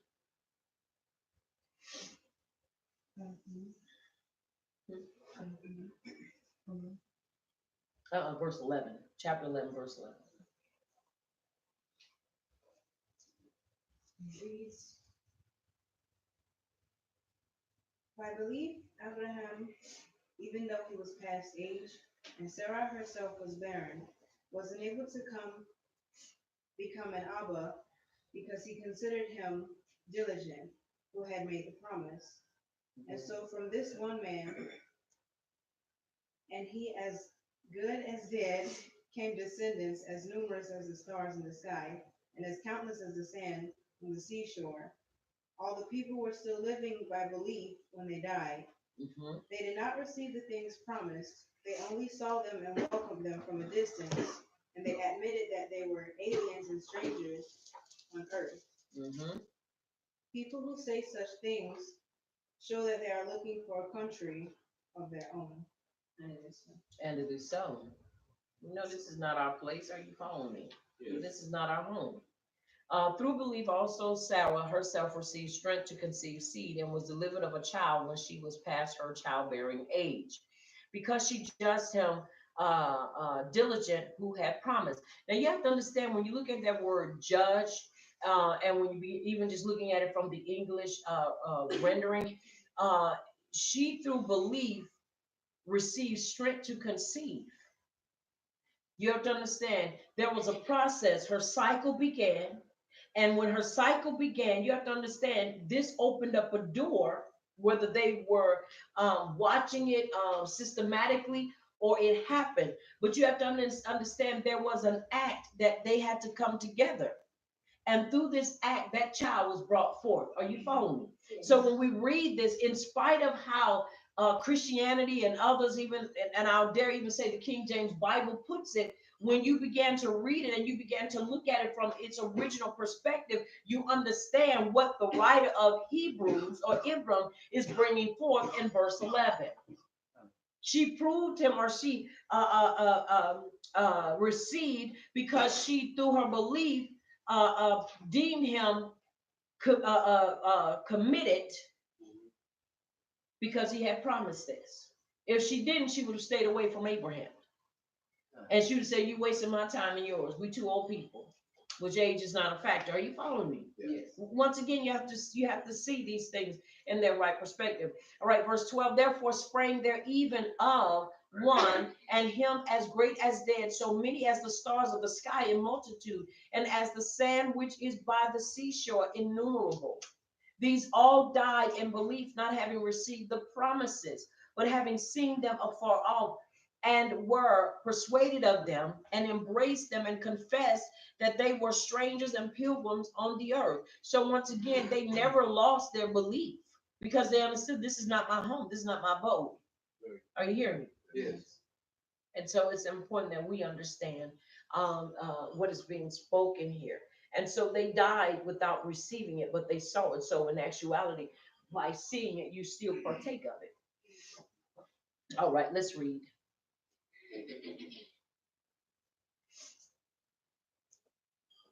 15, verse 15.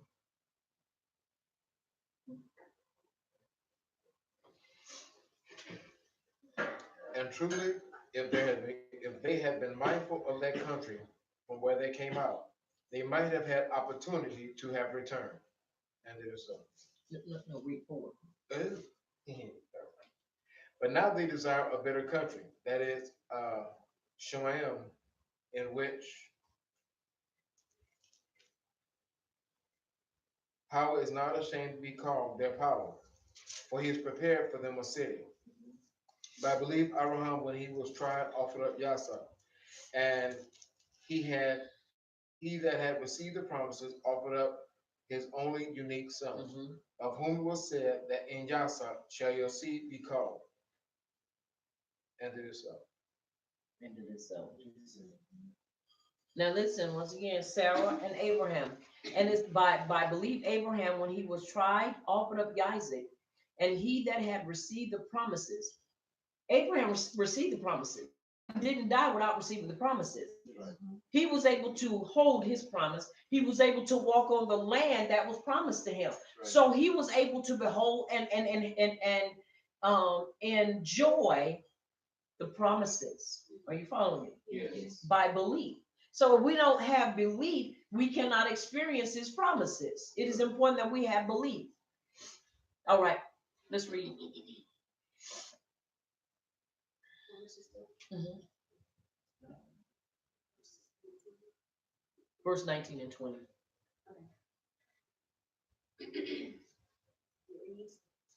Accounting that Yahuwah was able to raise him up even from the dead, from whence also he received him in a figure. By belief, Isaac, Ruth, Yaakov, and Esau concerning things to come. And it is so. Now let's look at verse 19 and 20. Accounting that Yahuwah was able to raise him up. Now, mind you, they had never experienced resurrection power. Right. But he was believing against even what he didn't even understand and know, that he would be able to raise him up from the dead, from where also he received him in a figure. So you have to understand, he was really about to kill him. And the angel, the Malak, had to catch his hand. Because that's why it said that it had to stop him, because that showed that that there was nothing that Abba Yahuwah could ask him for that he would deny him of. Right. His son, well, it wasn't his only son, but it was the son of the promise. Are you following me? Yes. He was willing to give him up because he believed, well, you gave him to me, so if I give him to you somewhere, somehow you didn't give him to me and ask for him and then not, do this. Are you following me? Yes. Now you have to understand, Abba Yahuwah asked for him, But you must realize Abba Yahuwah never asked him to kill him. It's in the interpretation. If you ask somebody for a drink, are you following me? Yes. And they give you a drink, you have to understand the drink, where it's coming from. And if you are not specific, then a person will take it to believe that this is what you're saying. Now, you know, Yahuwah was not asking him to kill his son. Are you following me? Yes. But Abraham was willing to go and do that because he said, will you give him back to me? Will you offer him up? That's what he meant. Now you have to understand, if Abraham, now this is just me putting it in this matter, would have stopped and said, okay, Abba Yahuwah, I give him back to you like that, Abba Yahuwah probably would have stepped down and shouted. Are you following me? Because the understanding is that you're going to give him back to me, but you're going to give him back to me as a perfect man, well learned, well versed in the instructions that I gave you. Because you have to understand, if he would have taken his life, what would that have benefited? Nothing. But if he turned around and said, okay, this might be one of the things y'all remember on Willow. Yes. Remember when Willow, when the apprentice and this is just an analogy, when the apprentice was they were looking for a new apprentice, and the thing that he told him, he said everybody failed, but Willow didn't really fail, but he second guessed himself. He said, "What was you going?" He said, "What?" He said, "What was your answer going to be?" He asked him. He said, "It was a question like a riddle," and he said, "I'm going to choose my own finger." He said, "That was the right question, the right answer." He said, "You second guessed yourself." And I believe with all my heart that if Abraham would have looked into it a little deeper and said, you're not asking me to take his life. You're asking me to give him to you, trained, well-versed, and perfect. Perfect means upright and able to live according to the instructions. You can't make me believe that Yahuwah wouldn't have stepped down and did a shout. You can't make me believe he wouldn't have cut the rug. I'm sorry. Because you have to understand, it would have gone beyond the what was I looking for? The